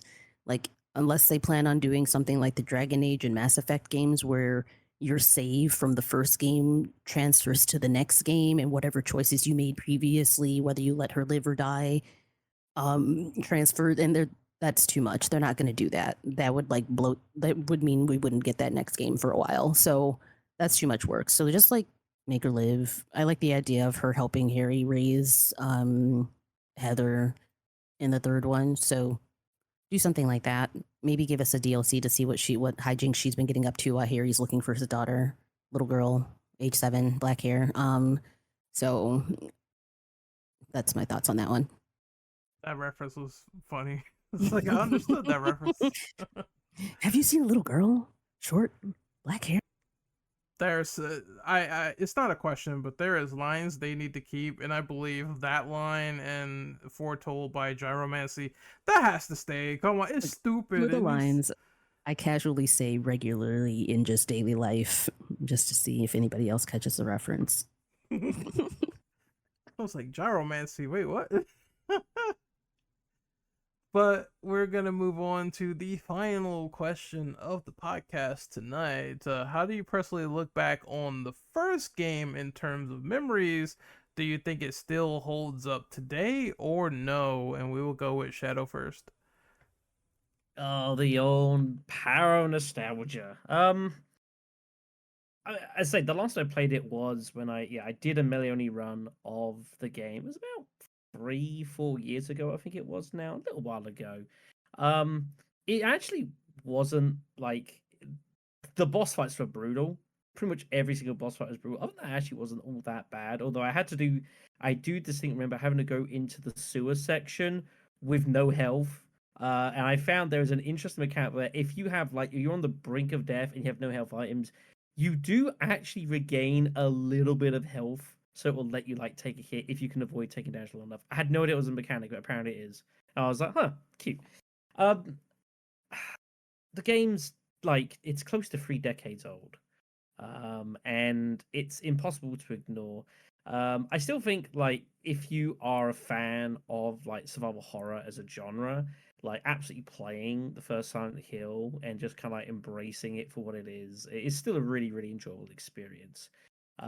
However, like if you're not inclined to do that, I don't know if I'd ever really suggest people should play the original Silent Hill in a way because it is very clunky, it's very old, it's archaic, it's not very pretty sometimes, and there are definitely some design decisions which I think they would have better off not made. And I think if they'd have been able to make the game again, they probably wouldn't have made some of those decisions, and that's fine.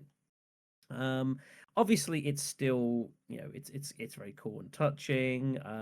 There's obviously a lot of memories in regards to kind of like, especially for me, like Silent Hill 1 wasn't the first horror game that I ever experienced, but it was one of the first. It was maybe like the third one I did, and that was off the back of like having played like Resident Evil 1, and then touching the Silent Hill was very much more surreal what was going on and very much more kind of ambient. And I thought it was super cool how they did that, and I really appreciated it. Um, it means obviously there's a lot of hopes coming into the remake, and as I mentioned, I think it will deliver. I think Bloober have shown that they can do like it. Whenever they touch any of these, there's going to be a big bar. This is maybe the one that's got perhaps the least pressure in a way because it is really old, and unless you are like a fan of the series, like you probably don't remember that much about the original game apart from a few bits and pieces here and there. So I think they've actually got quite a lot of scope to kind of mess around with things. And I think they'll do a really good job of it. I think the ways that being able to recreate like the school and stuff like that, I think could be really fascinating. And I think they could do a really good job of it. But yeah, the advantage they have is that with Silent Hill 2, even though it's not that much older, people just know a lot more about it in general because of the impact that it had on the genre in and around it and established the game. Silent Hill, when it came out, was very experimental. It was very crude, and had a bit of a troubled production cycle at times. So all things being equal, I think people will come into this with still expectation of it being a really good game, but there's a lot more scope to kind of wow people and bring them in and introduce them to things that they've not heard and not seen. Just because I think less people have played it in the end of the day, and I think that will really be kind of the what this game's going to need to lean on. And that's why I say I think when this game starts, I think it should just like hit really hard really quickly. Some people will know of like that initial like scarce hallucination section, and it's going to be coming, but I think like you want to just go absolutely all in on it, to like really kind of get people's attention, and draw them in saying, yeah, this is what you're going to be experiencing for the next 15 hours of your life. And I think that'll do wonders. Nino, it is your turn. What do you think about the first game in terms of memories, and does it hold up today for you or no? Gosh, I have a lot of nostalgia connected to the series. It's what got me into survival horror. I still remember I can like a movie rolling through my head. I can pull up the memory of the exact moment when I found out about the game. I was at a grocery store called Giant Eagle with my mom, and I think it was maybe like, gosh, a sophomore junior in high school, maybe. And it had randomly, it had a video game slash movie rental store attached to it. So I just wandered in there, was looking through the shelves, and I just saw the cover of it. And I'm like, what the heck is this? And I just brought it home, was terrified, didn't sleep for 8 nights, but I was determined to play it. And like, that was just opening my world to the world of survival horror. And I started just absorbing any game I can get my hands on my PlayStation back then, and staying up way past my bedtime. So I just have a lot of nostalgia around it. Um, One of the first games I played over and over and over to see how many endings I could get. I didn't know you could do that in games before, that you could get multiple endings like that, especially in a horror game. Um, and like, so it's still, honestly, the story for me still holds up exceptionally well. The graphics, however, is what prevented me from revisiting it all these years, because as I got older, my eyesight got poorer, and it just, every time I tried to go back and revisit it, I couldn't even tell what the ground was, what items I needed to pick up, what anything was, and everything just kind of mished together. So this is, I think, even though I love 2 and consider 2 to be one of my all-time favorites, I've absolutely been looking forward to a remake of the first one more than any of the other games within the franchise. So I'm excited. I hope I get like a re-up of my nostalgia feelings when the remake comes out. This game, and everything in it this is how I initially got into the Silent Hill series. I will have a huge bias for this game since it's the first one that I've played, and I remember falling in love with it. There's a lot going on with it. In terms of like the surreal plot elements, I enjoyed unlocking the endings, even though some of them are kind of convoluted in nature. I still liked going through the journey. When I was playing this off stream, I was having a lot of fun. Even if I failed to get the good plus ending, it was still a good time for sure. As for everything else in terms of its age, it's definitely old. It's a lot older than need be, and it's one of those games back then on the PS1 where you just, another comparison to RE, but you just see those games taken from the PS1 like RE2 and Resident Evil 3, and just turned into these beautiful looking games with all this horror and viscera everywhere. And it's kind of the same premise that I want for this game as well as other games from the PS1 era, because I grew up with that era a lot, and seeing them redone is very good. But biases aside, I would say this game is definitely archaic. It's fun to play if you're in the mood for a nice, surreal nostalgia time, but the movement is definitely old. The hop that Harry does, where he does the bunny hop backwards, has to be the funniest animation I think I ever seen on the PS1. I know it sounds like I'm roasting the game, but it's just a credit to how funny that shit looks. It's is quite interesting that they figure, oh, this is how we sort of do our evasions with a bunny hop. But I really enjoyed this game. I had a lot of fun with it, and I'm very glad that this is the next remake in line, because I was one of those people where I just was not certain of them going in the direction that people speculated, where they would do Silent Hill 2 and then Silent Hill 3 afterwards. I always felt like that's kind of wrong, isn't it? With that whole thing, it's just, you should do 1 first because that correlates to the story, and then you could do Silent Hill 3, because it's like literally doing the sequel first and then doing the first one last, which doesn't make any sense to me if they would have did it that way. Overall, though, I'm glad. I'm excited. Hopefully we get 2 whole pieces of a puzzle when they finally do 1, and then you get 3, and I'll be satisfied. I know they're gonna tie it in rather nicely. And if you can find this game anywhere, the one thing that I really don't like, and I know we harp on this a lot for our horror podcast, but it needs to be said, I really wish that they ported this game to other places. Therefore, the people who want to play the original that never did, that might have morbid curiosity, is much better than trying to hunt down a physical copy of the game for $200. At this point, I would say emulate it, DuckStation, and just try your best to find the game because it's rare to get. Or if you have a PS3, it's on that PSN, but still, I understand the frustration of people. Oh, I want to go back to this classic horror game. Oh my god, it's $200. I'll pass on that. So, yeah. Don't worry. I mean, there are people that apparently willing to pay $20, $30 to play this game like 2 days early. No, oh, sorry, let me apologize. To play the game when it's actually meant to be released, and those that don't want to have to wait a few days. Oh, Fuck you, Bloober. Oh. Fuck you for that. yes. But it wasn't Bloober's fault, it was Konami. Fuck you, Konami. Fuck you for that. Yes. Forgot about that. Yes, we've seen they're doing the same thing with Silent Hill F as well. You get 2 days in advance. And I'm like, fuck, I'm gonna pay $80 for that if I want to do that. It's They such can go suck a lemon. it's The joke so was on. egregious. Yeah, it's like even I was so sick when Silent Hill 2 Remake came out. I couldn't even play the game anyway, even if I had early access. So it's like, how do you even know if you're going to be able to do that? It just seems foolish for the people spending money on that to me. But It's just a thing that happens. It's just endemic to the industry at the moment. Just more ways to try and bleed people dry. It's just a thing, but I you know, hate it. gotcha. I hate it. it's peer pressure. We talked about this in the Silent Hill 2 cast we did as well about this. Like it's peer pressure. Come on, It's kids. all it's meant to be. Spend your parents' money. You know, Come on. but yeah.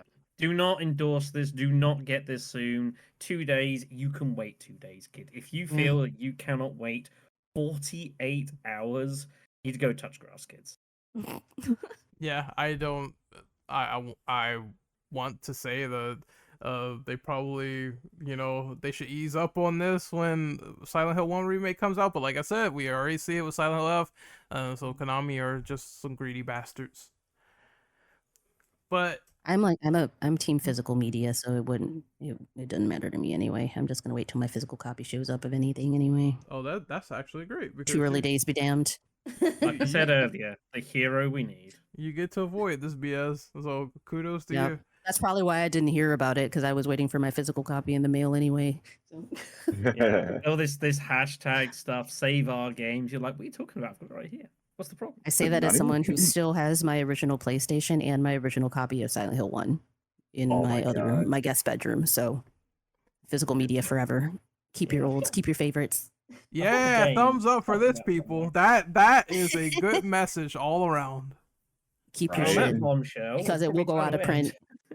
Yeah, keep your stuff because it will go out of print. Yeah. But Darkslayer, it is your turn on this question. What is your nostalgia with Silent Hill 1? Do you think it still holds up or no? Funniest part about that is I ended up getting both Silent Hill and Resident Evil 1 for Christmas because my family didn't know what video games I liked, or that they even knew it was like a horror game in general. They just saw this thing. They were like, "Oh, hey, this sounds cool. Let's get it for them." And it's like, we'll get both of them for them. And I remember being so confused as to what I was playing. Because I was like, oh, I guess I'm just in a town and it's snowing and whatever, blah, blah, blah. And then the scene happened. I was like, oh, I'm not going to be able to play this for like 2 weeks because I pretty much spoiled myself at what was going on the screen. Just overall, as I got over it and started playing more of it and started getting more into gaming and survival horror, Resident Evil and Silent Hill are definitely near and dear to my heart when it comes to that industry. Just figuring things out and getting different endings. Um, just I don't know. It's just a big nostalgia bomb just to see all my favorites getting remade. And I hope we get 3 in the near future. That way, my life can be complete. Hopefully, I don't get a heart attack or anything like before this even comes out. So knock on wood on that. But I was laughing in the background. It was That was a bit out of left field. No comment. Oh No comment. Plead the No fifth. comment. That's comment. that's literally the same energy as I hope. recuse myself. I recuse. I hope I don't die before GTA 6 comes out. It's the same energy as Honestly, that. the way I Like, often am like, you know what, this world can't end because I have too big of a backlog. Quite honestly. You know, could you that's an interesting way to look could at you it. imagine? Look, I'm sure they've got emulators wherever it is you're heading up. I'm sure you'll be fine. Oh my god, the emulator in the sky. Oh god, the big emulator in the sky. Oh, I can't wait to get What if life downloaded. is one to big? heaven. Let's not go down this road. This is No, degenerate. no. I know. Recusing myself again. We're professionals here, professional podcasters. Professionalism very at its professional. finest. Yeah. Love it. But yeah, it's a big nostalgia bomb to me. Like I said, I hope we get more of these things in the future. Just more of my favorites and whatnot. To cross my fingers for Dino Crisis, but we'll see. That's a whole other can of worms. Yeah. I just got my fingers crossed. Capcom just deliver something at Tokyo Game Show, because one of my friends said, I know the game is not that great, but he said the DMC reboot was like revealed there, so maybe there is a chance they'll show something big, and if they do, we will be covering it once again on the show, like the nerds we are. So that will be fun. But Yeah. we're going to do our sign outs here. That's the end of this podcast. It was pretty fun tonight, informative, and hopefully you guys out there on YouTube land and Spotify land enjoy it. I'm Renegade Operative. You can find me on social media at Renegade Operative on YouTube. You can find me on Twitch at Renegade Operative _, and you can find me on Blue Sky at rentoperative.bsky.social. I've uploaded my reaction to the Ghosts of Yote gameplay that I missed out on. Therefore, I'll be doing a little deep dive of that. You can watch that. And I also uploaded my review of Superman 2025, a very good movie, which I encourage people to see. If you want a good time, go and see that for sure. Next up is Nino. Where can we find you on social media? You can find me a lot of places, honestly. You can find me on Instagram and Twitter with Nino Kunri TV. You can find me on Blue Sky and Twitch as Nino Kunri. I stream pretty regularly, at least 3 or 4 times a week. So usually on evenings, you'll find me on Twitch there. And then now you can find me on TikTok. I actually finally made one. Everyone twisted my arm. Although it won't let me use my usual name of Nino Kunri, and I gave up trying to fight with it. So you can find me with the super chibi name of Nino Kunri Nino Kun on TikTok, and that's just how it is. That was definitely Japanese anime tier. Listening to that. I don't know why. I don't know why it changed my name every time I tried to change my name back. It's like, okay, it's saved. Just kidding. You're Nino Kun. I'm like, okay, sure, fine, TikTok. That's who I am. Believe me, I know the frustration when someone stole Renegade Operative without the underscore on Twitch. I was so mad at that. So I'm just super kawaii on TikTok, although all I post is horror clips. So next up is Shadow. Where can we find you on social media, buddy? Yeah, if I'm on YouTube, it's Black Channel 93. Also on Twitch, Black _Shadow _993. Channel's been a bit quiet for a while. I've been stuck on night shifts, but due in pretty soon, so we'll be getting back into some activity. And last but not least, we have Dark Slayer. Where can we find you on social media, buddy? You can find me on YouTube and Twitch under Scenario B Horror. You can also find me under Brainspace for a second. Instagram under dark _ Slayer 22. I try to stream. I'm trying to get back into streaming as often as I can on Twitch and YouTube. So be on the lookout for that. Alrighty, and like I said, we will probably get some more Resident Evil stuff in the next 2 months, because they're going to be at Gamescom showing off gameplay to the public finally, and they're also going to have their big September TGS where more reveals bound to happen, and October as well. So for horror stuff, it should be a lot of fun stuff coming up that we cannot personally wait for. Stay tuned, wait for that. Until then, we will see you guys next time. Later.